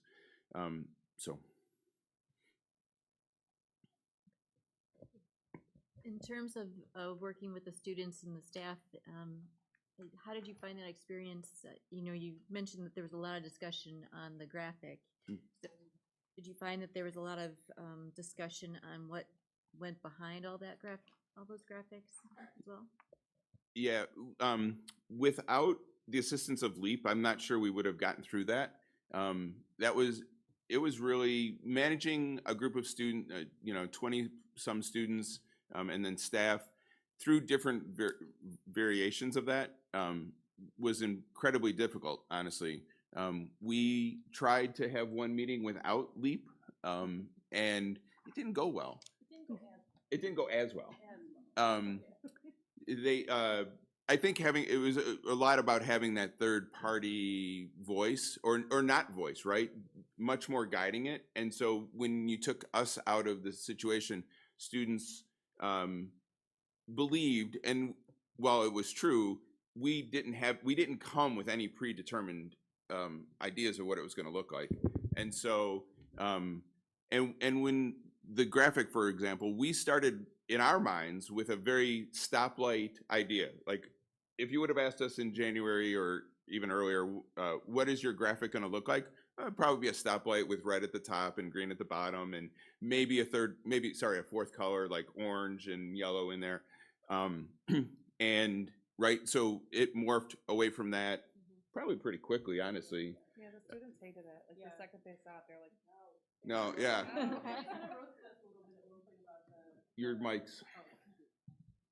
They provided us feedback that that if it's going to be a stoplight, you can't have 4 colors. That's not a stoplight. You know, so we learned a lot very quickly with their brutal honesty, which was great. Yeah. So yeah. And in some of it, we had 5 levels. So it was, like, what is the right balance of 3 levels, 5 levels, even the words of check, assist, create, like all of that was just very deeply debated. And then very typical, right? We had not poster board, but the big Post-it notes and people would go up and label their first choice and their second choice and helped us to narrow it down. What does discipline look like if there's like violations? Is that just going to follow the handbook? Yes. Okay. And it's already happening. Teachers are experiencing that. Certainly English and I'll just say AP seminar has been one place where, right, because it is an AP class, there's very little flexibility to students misusing AI in that situation. And so teachers have worked with parents and students, and then administration as needed, as anytime you have discipline, working through all those things. Thank you. All right, thank you. Oh, okay. Sorry. I was just gonna say, my brief experience with LEAP, phenomenal. So they make you think about things that you wouldn't even think about. Right, and from a rollout perspective, we intend to use them again in the fall to do the same training that you received alongside of staff. So continuing to make that available, and we're really excited too for the opportunity next year with the extra C&P time for staff here at East, right? Anytime we've rolled stuff out in the past, Central has always been a little bit easier because we had team time, and so there was just a little bit more time for staff to get involved. So here at East, we expect to be able to offer different opportunities next year through that extra C&P time. All right. Thank you. Thank you. And that is the end of my superintendent report. We'll be bringing this back. It does require the board to approve these guidelines as part, just a good way of vetting this. So, month-long conversation. If there's anything you've got questions about, thank you to Ms. Fahey and Mrs. Fahey and Ms. Nelligan, and obviously to Matt Dostroff and all the people who worked on this. So that is my report. All right. Curriculum report. Similarly to, Streamline thing, we don't have much information this month. Dr. Huntington and Dr. Cristofero here. Questions, we'll get them to the table. As you warm up on that, one note, I did make a note for you last week about this nationwide difficulty that ACT is having with the norming and the scoring of state tests. We're not the only state. I think Dr. Cristofero pointed out that today our National Superintendent Organization had an article, I believe that was the source, just of ACT's struggle with scoring in a number of different states. So right now, students go to their ACT portal, don't be able to see scores. That's going to reopen when those scores are recalibrated and rescored. So we're all sort of in limbo. If we had information, we'd be sharing it. I did hear about this from other students. When did this occur, and do we know exactly why? Is it just that they were unsure of the scoring? Will the scores go down? Will they go up? Or Yeah, Evelyn, we received notification last week. They shut down the portal on May 13th. They're hoping to have it open early June. We don't know why they have to recalibrate. If you were asking me to guess, either their scoring guides, these large, going through millions of student tests, they might have had wrong scoring guides. That could have been possible, or their norm. There are different norms between state tests and national tests. This is a state test. Could be off, but they haven't disclosed why that is, so we don't know. They have said no one's score will go down; it'll remain the same or go up. But I think it was very obvious because when I met with Ms. Featherling to look at the preliminary results, the first thing out of my mouth as I looked at those results, I said to her, "Something doesn't seem right here.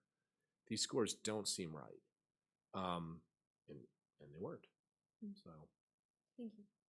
From your seat, I know we had some issues with the ACT last year, and then going into this year at the state level, are there any conversations being had? No one's talking about it because it's a multi-year contract with ACT. So I do hope, we're not the only state in this boat. Almost all of their state contracts where they're the accountability testing, they had a difficulty. So okay. Anything for Dr. Christopher or Dr. Huntington?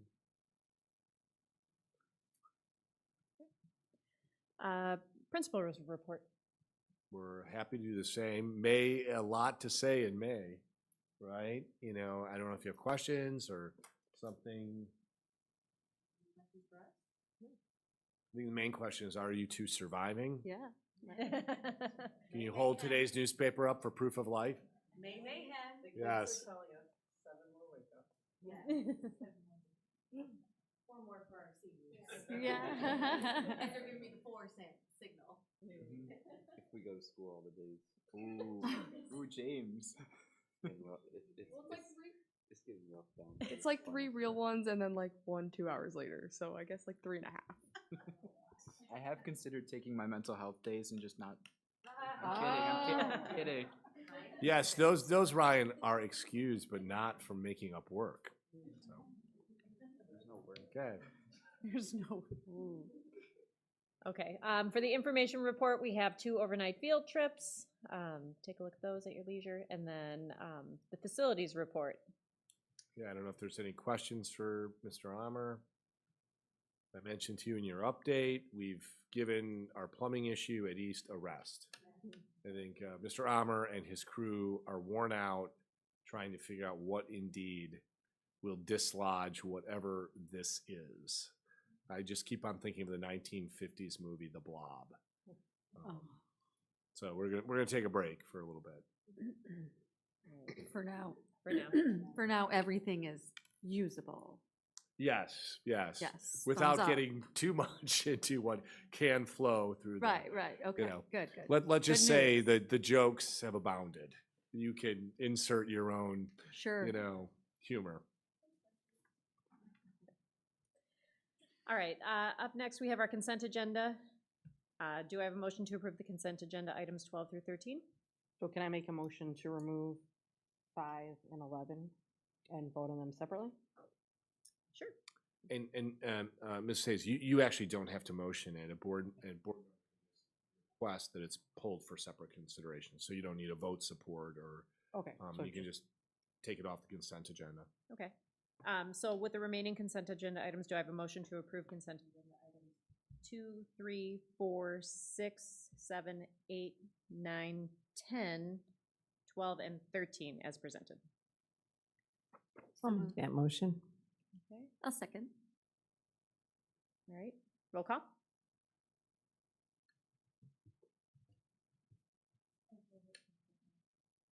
With the 2 up. Yeah. Yes. Johnson?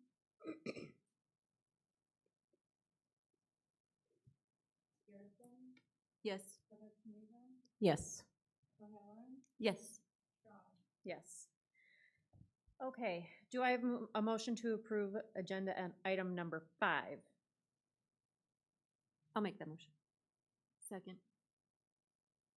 Motion by Ms. O'Halloran, second by Ms. Garrettson. Questions?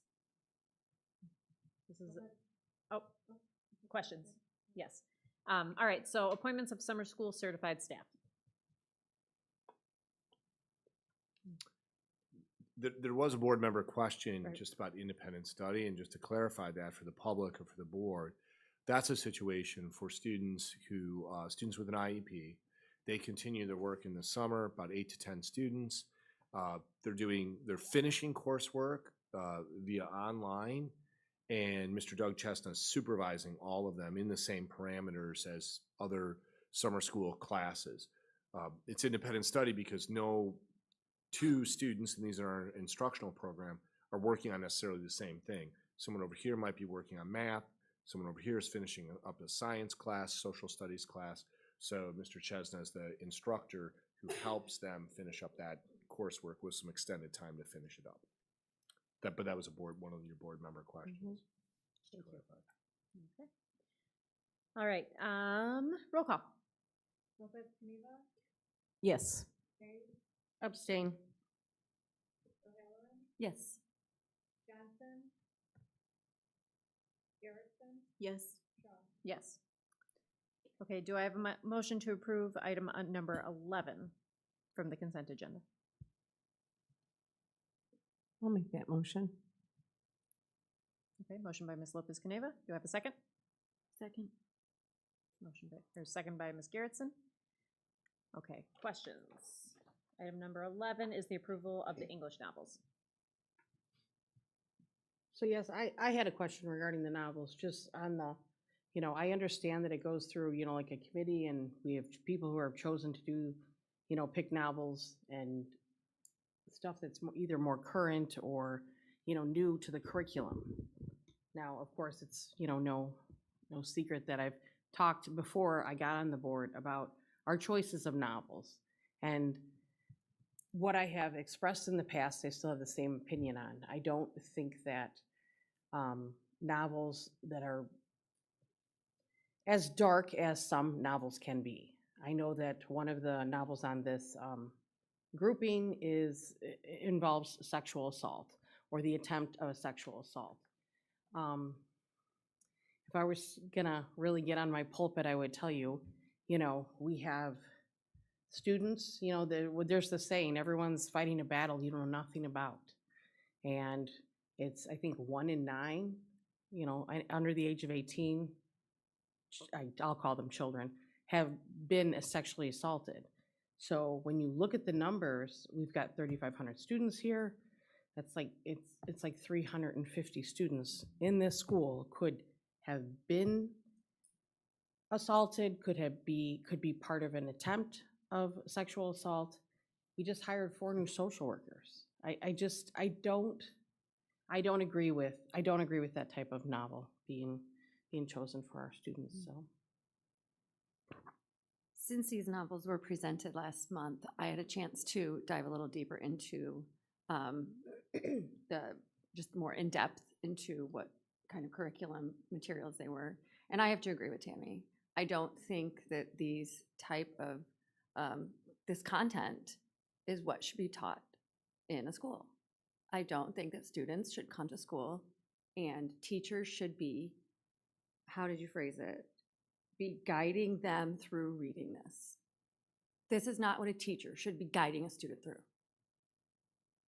It should not be in a curriculum here.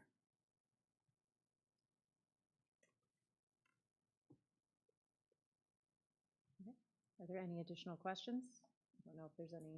Yeah, we could have Dr. Cristofero, if you want to join us. I'll pass out the novels. You might have seen this. It might be hard to pull up, but just in case you have it in front of yourselves. Just describe the process. I think it is important. A few things are: one, professional teachers working through a process This is selected by professional teachers, so the selection is made by teachers. A second thing is the vetting and the research they do. Dr. Christofero won't speak to this. I'm happy to speak to the board about this. But I think we have to acknowledge the materials that we let our children access via their cell phones, via social media. But I think the key thing, and I'm happy to speak to this because I've published on it, that is without a teacher guiding them, is without a teacher putting a context or an artist and putting these type of things in a context so that children have adult guides and companions with them to try to understand thematically, try to understand a scene or a situation, which I completely agree with you, Mrs. Hayes, is very real in their lives. But we do live in a culture and a society where I think we have to be honest with ourselves that we're at a time where we are not surveilling what it is that our students are accessing, and they're doing that in an unfiltered way. This actually provides a filtered way of understanding very difficult situations in human existence. And like I said, I've published on this very topic that I would argue it's better to have a teacher as your companion through that literature than the worlds that we do let our children inhabit via the technology that we, the adults, have given them. And it's a clarion call to me, all the more because I just ask in film, social media, Netflix, cell phones, who is providing that guidance? Recently, Rich Wistocki, we did a presentation, national expert. We publicized it a year ago about this time, about parents coming in and having proper controls on cell phones. We had no parents come, not one. And that just kind of tells me we need adults, framing some of these tough issues, whether a social worker or a teacher, But do you want to describe the process, Dr. Christofero? Yeah, good evening. I just want to, on the memo that I gave you, very similar to what I shared about instructional resources, right? It starts with a course team of teachers that sees a need. And so they then work with the department chair. In this case, it's the English department chair. And the English department chair will work with them to gather the novels that they need to review and make a decision. Once the English department chair determines like, hey, this looks like a good fit for this course based on what I'm seeing, there's a form the teachers have to fill out. The form is very comprehensive. They do have to answer things like professional resources that they consult. This would include a reading level. There was something about like difficulty in analysis of their reading, although I will say that difficulty of the reading does not even always equal the complexity of the material, right? Like something could be an easy read and still have some challenging concepts for students to digest. Also in there, the teachers highlight what might be some challenging pieces of this and how will you handle it. I shared with you that they're always looking for what are the pre-reading activities we're going to do to get students ready for this. How are we going to build the background context for students around this? How are we going to explain about this situation? Sometimes in one of the books on here, it's about living during the Ceausescu government, right? So it's a historical context. And the one that Ms. Hayes and Ms. O'Halloran were just talking about, the context of what might be an issue in our country that we're grappling with right now. So the teachers give the students warnings about like, hey, in the next chapter you're going to read about. They set up guidelines for discussions in the classroom to help move the students through that. Very importantly, for the books that are in front of you, they're all part of literature circles. So that means the students have a choice. Like if they don't think the one book is for them, they can select a different book on the choice. I think our teachers were guided in our curriculum work by a real acronym. The first one is relevancy. You both talked about that, like making sure what we're sharing with our students, there's relevance in it for them in the context of the time they're living in, as well as getting them ready for that next level of education. They're going to be going to a high stakes test. All of our teachers talked about in their documentation what you see up here. How are we going to cross-section the themes and help students with claim, evidence, analysis, reasoning, synthesis? These are things that are required of the teachers through the standards of the state, right? The state doesn't prescribe the books. Our teachers, through local means, select the books, but the state is giving us guidelines for what is it that we're supposed to do with the content. So I think, Ms. Hayes, I'm inferring here, the book that I think you're concerned about, that is a book for our seniors. It's not a book for at the freshman level too. So you see English 9, English 9, English 9. High school reading is predominantly a ninth grade class taught at the central campus. Contemporary literature is for our 12th graders. Okay. Are there any other questions for Dr. Barrow? No, I just have a comment. I understand that the process where you go through, you vet the curriculum and things like that. I did a real quick search and was able to find alternatives to each of the titles that included some kind of sexual behavior or abusive relationships and things of that nature. And I'm not saying those kids are not going to encounter these things in their life. This is something we know is true and real. My concern is why it's in a public school. And why is that a curriculum that we can choose? We have alternatives, a vast variety of alternatives to choose to bring into our classrooms. And I could find an alternative that did not include these, but still included the same themes. Reclaiming your voice under oppression, youth facing political border crisis. But it doesn't include those types of content.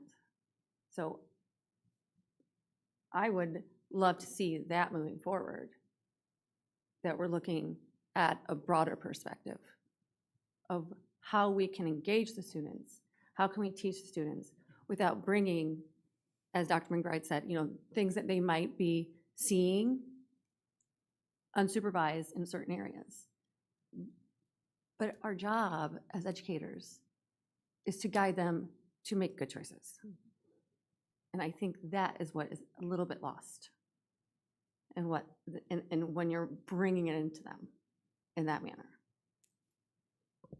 I think our teachers in this stance would say they do talk about what are good decisions to make. Again, I think we're talking about one specific book. I'm not sure, but surrounding relationships, like how do you make good decisions with relationships to maintain your identity, and a chief theme in English curriculum period is the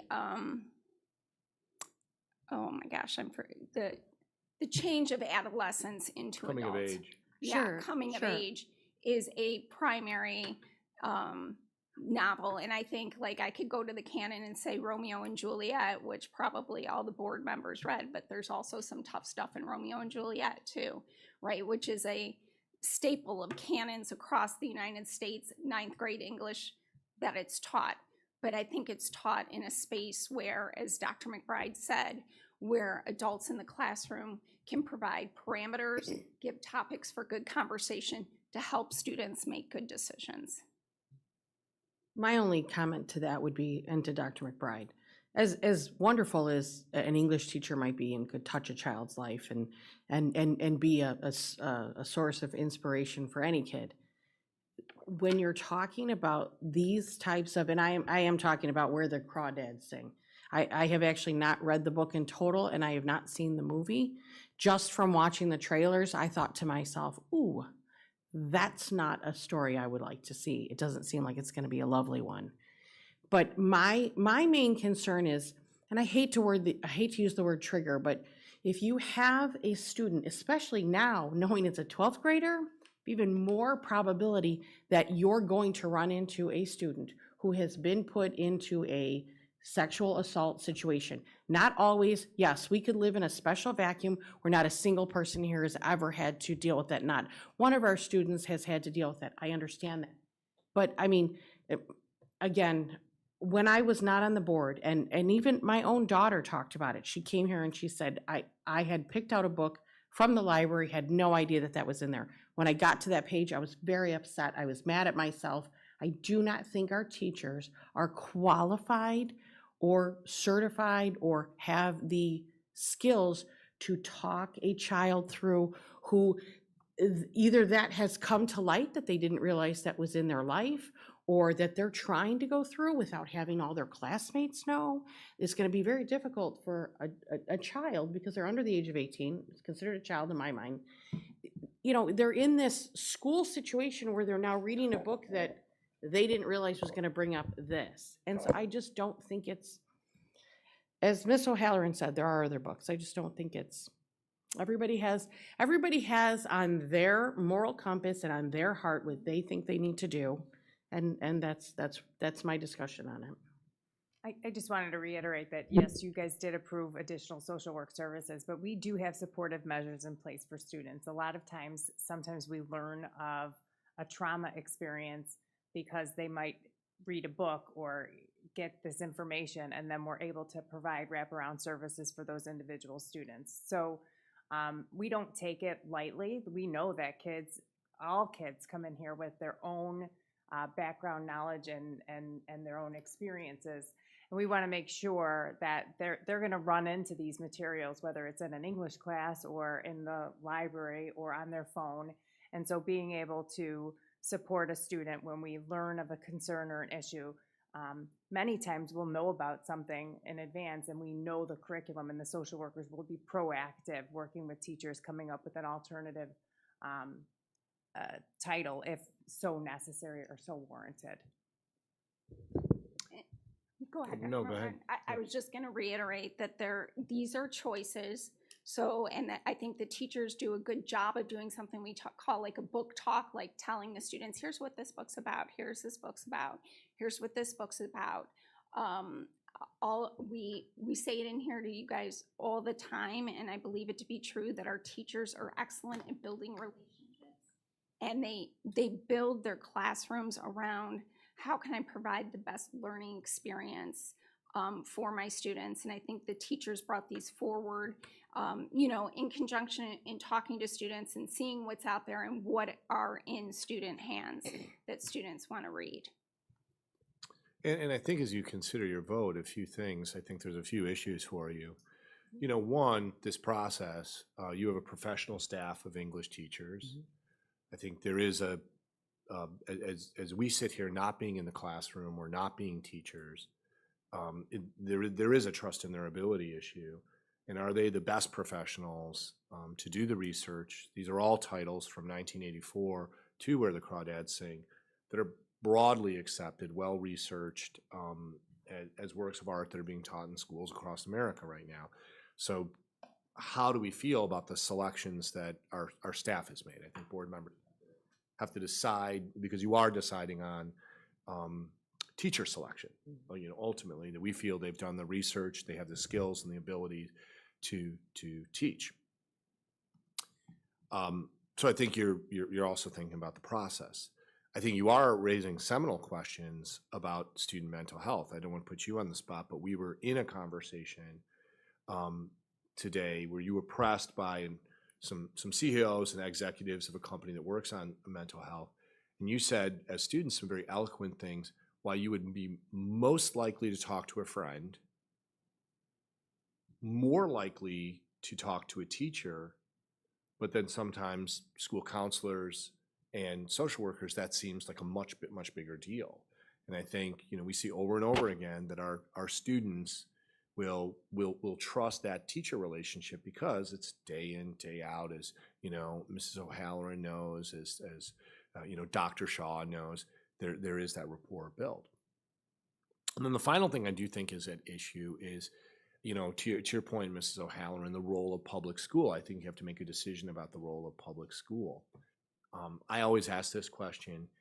If public school is not the place where we put these very difficult life issues into context, then where is the place? Now, sometimes people say religion, sometimes people say family. That doesn't always evenly happen for all of our students. So if public school isn't the place where we try to put some adult learning and some thinking in place, then where else does that occur? I think there's a decision that you have to make as board members about that as well. So I'd ask you to consider that in terms of your vote. Okay. Are there any additional questions on this topic or this motion, this agenda item? Okay. All right, I have a motion and I have a second. Can I get a roll call? Yes. Yes. No. No. Johnson? Yes. Yes.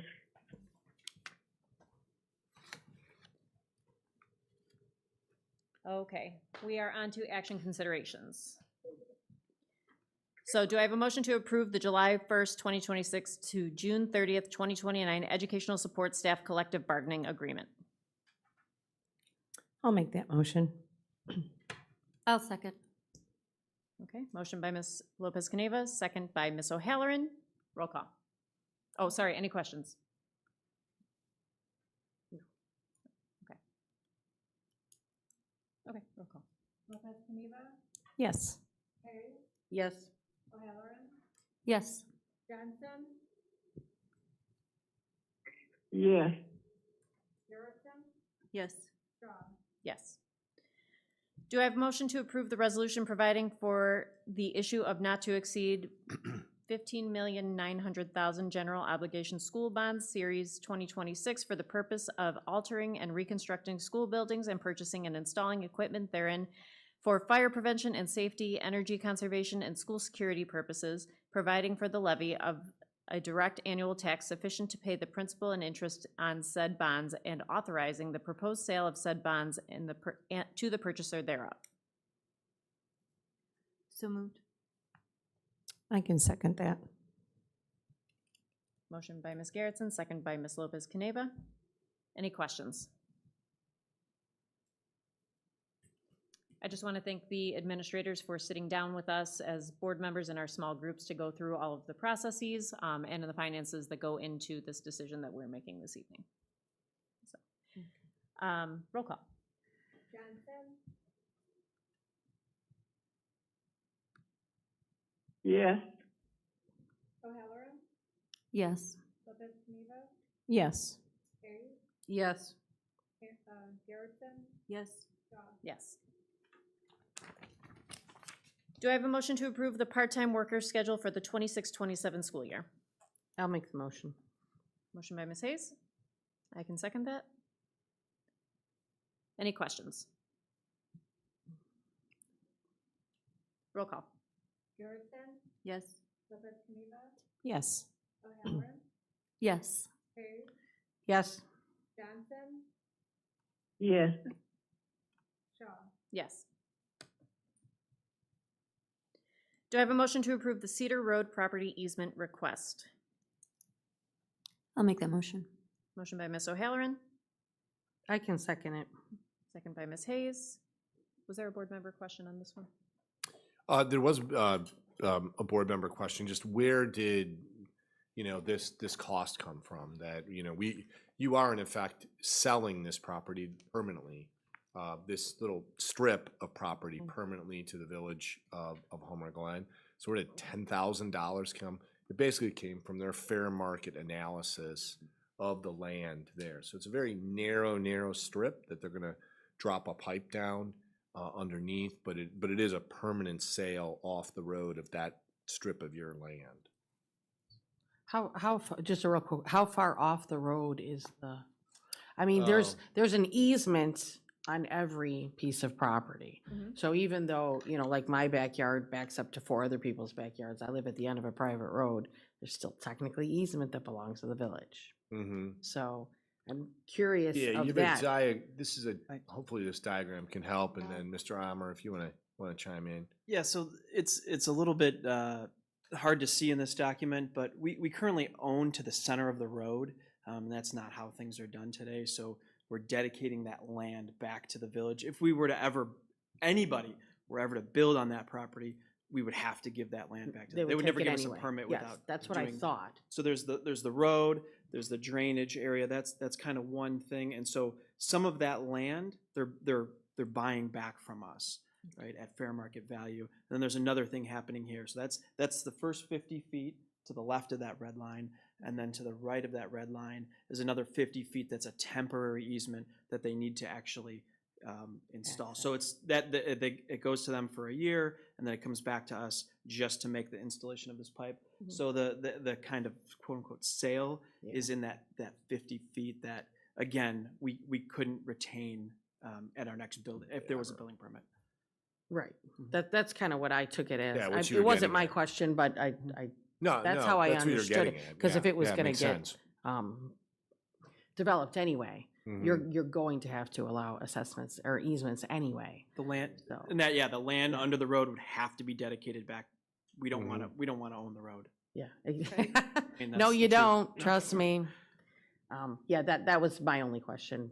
Like I said, that wasn't originally my question, but I was kind of curious, and I know that it sounds like it's a very cheap process to sell it, and like Brian said, if you have to actually put a road in, you don't want to pay for it. Trust me. So, and we want. I mean, that land is sitting there. I know it's being farmed, but that's one of those things. It's sitting there.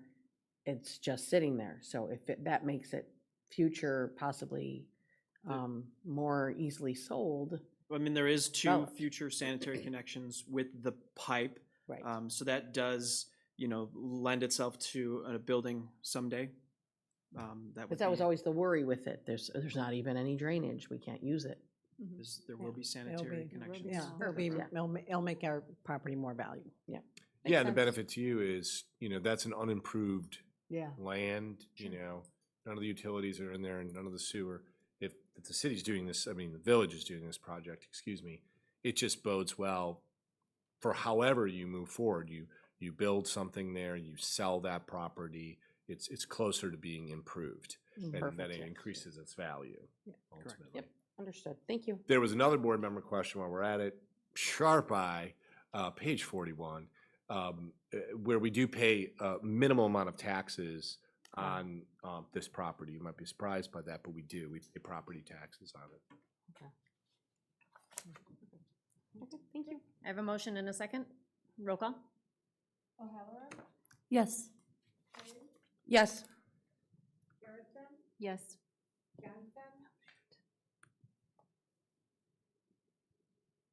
Yeah.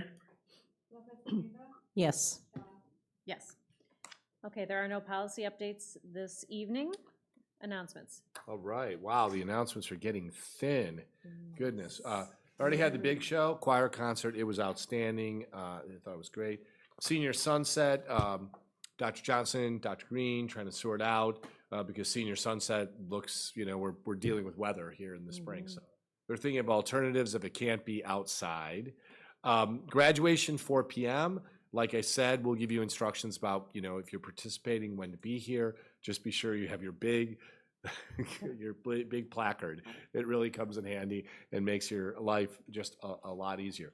A couple other things for the board. We have scheduled May 28th. You have interviews with student board members at 6 p.m. and at 7 p.m. We might have to work a few other things around that. We have 10 students that you'll see, 5 on a panel at 6 p.m., 5 on a panel at 7 p.m. And what we ask our student board members to do is for those students to arrive early, for them to spend some time kind of warming them up, prepping them up about what to expect. We have a few other, we might have to have a closed session that evening that we didn't get to tonight. And then we have a few approvals, especially in hiring. We are hiring fast and furious right now. Dr. Greening just has all sorts of staff members in his office, so we want to get that done, and we might have a few other timely tidbits. The other thing is June 12th, We do have your workshop that day. I'm trying to connect Mrs. Garrettson and Dr. Shaw with your facilitator, Jeff Cohn. We're thinking in the morning. I would roughly say 9 to 1, and I'd only say 9 to 1, probably more 9 to 12 if I was just estimating, because who knows what extra time you might need. I think you'll find Jeff Cohn a very, very good facilitator to lay a variety of different things. That's very timely because at least right now that's Friday, but that Monday you are planning, I believe, if we keep with the timeline, to interview search firms. So that's a really nice timing for you to work on that superintendent search and kind of put on the table what you're thinking individually on that Friday. And then that very Monday, you'll be seeing some search firms. And we probably still have to decide, when are you going to start? How are you going to do that? You know, and that kind of thing. So those are your announcements. Great. All right, do I have a motion to adjourn? I'll make the motion. I'll second it. Second by Ms. Lopez Caniva. All in favor? Aye. Meeting it at 9:36. A little bit more peppy.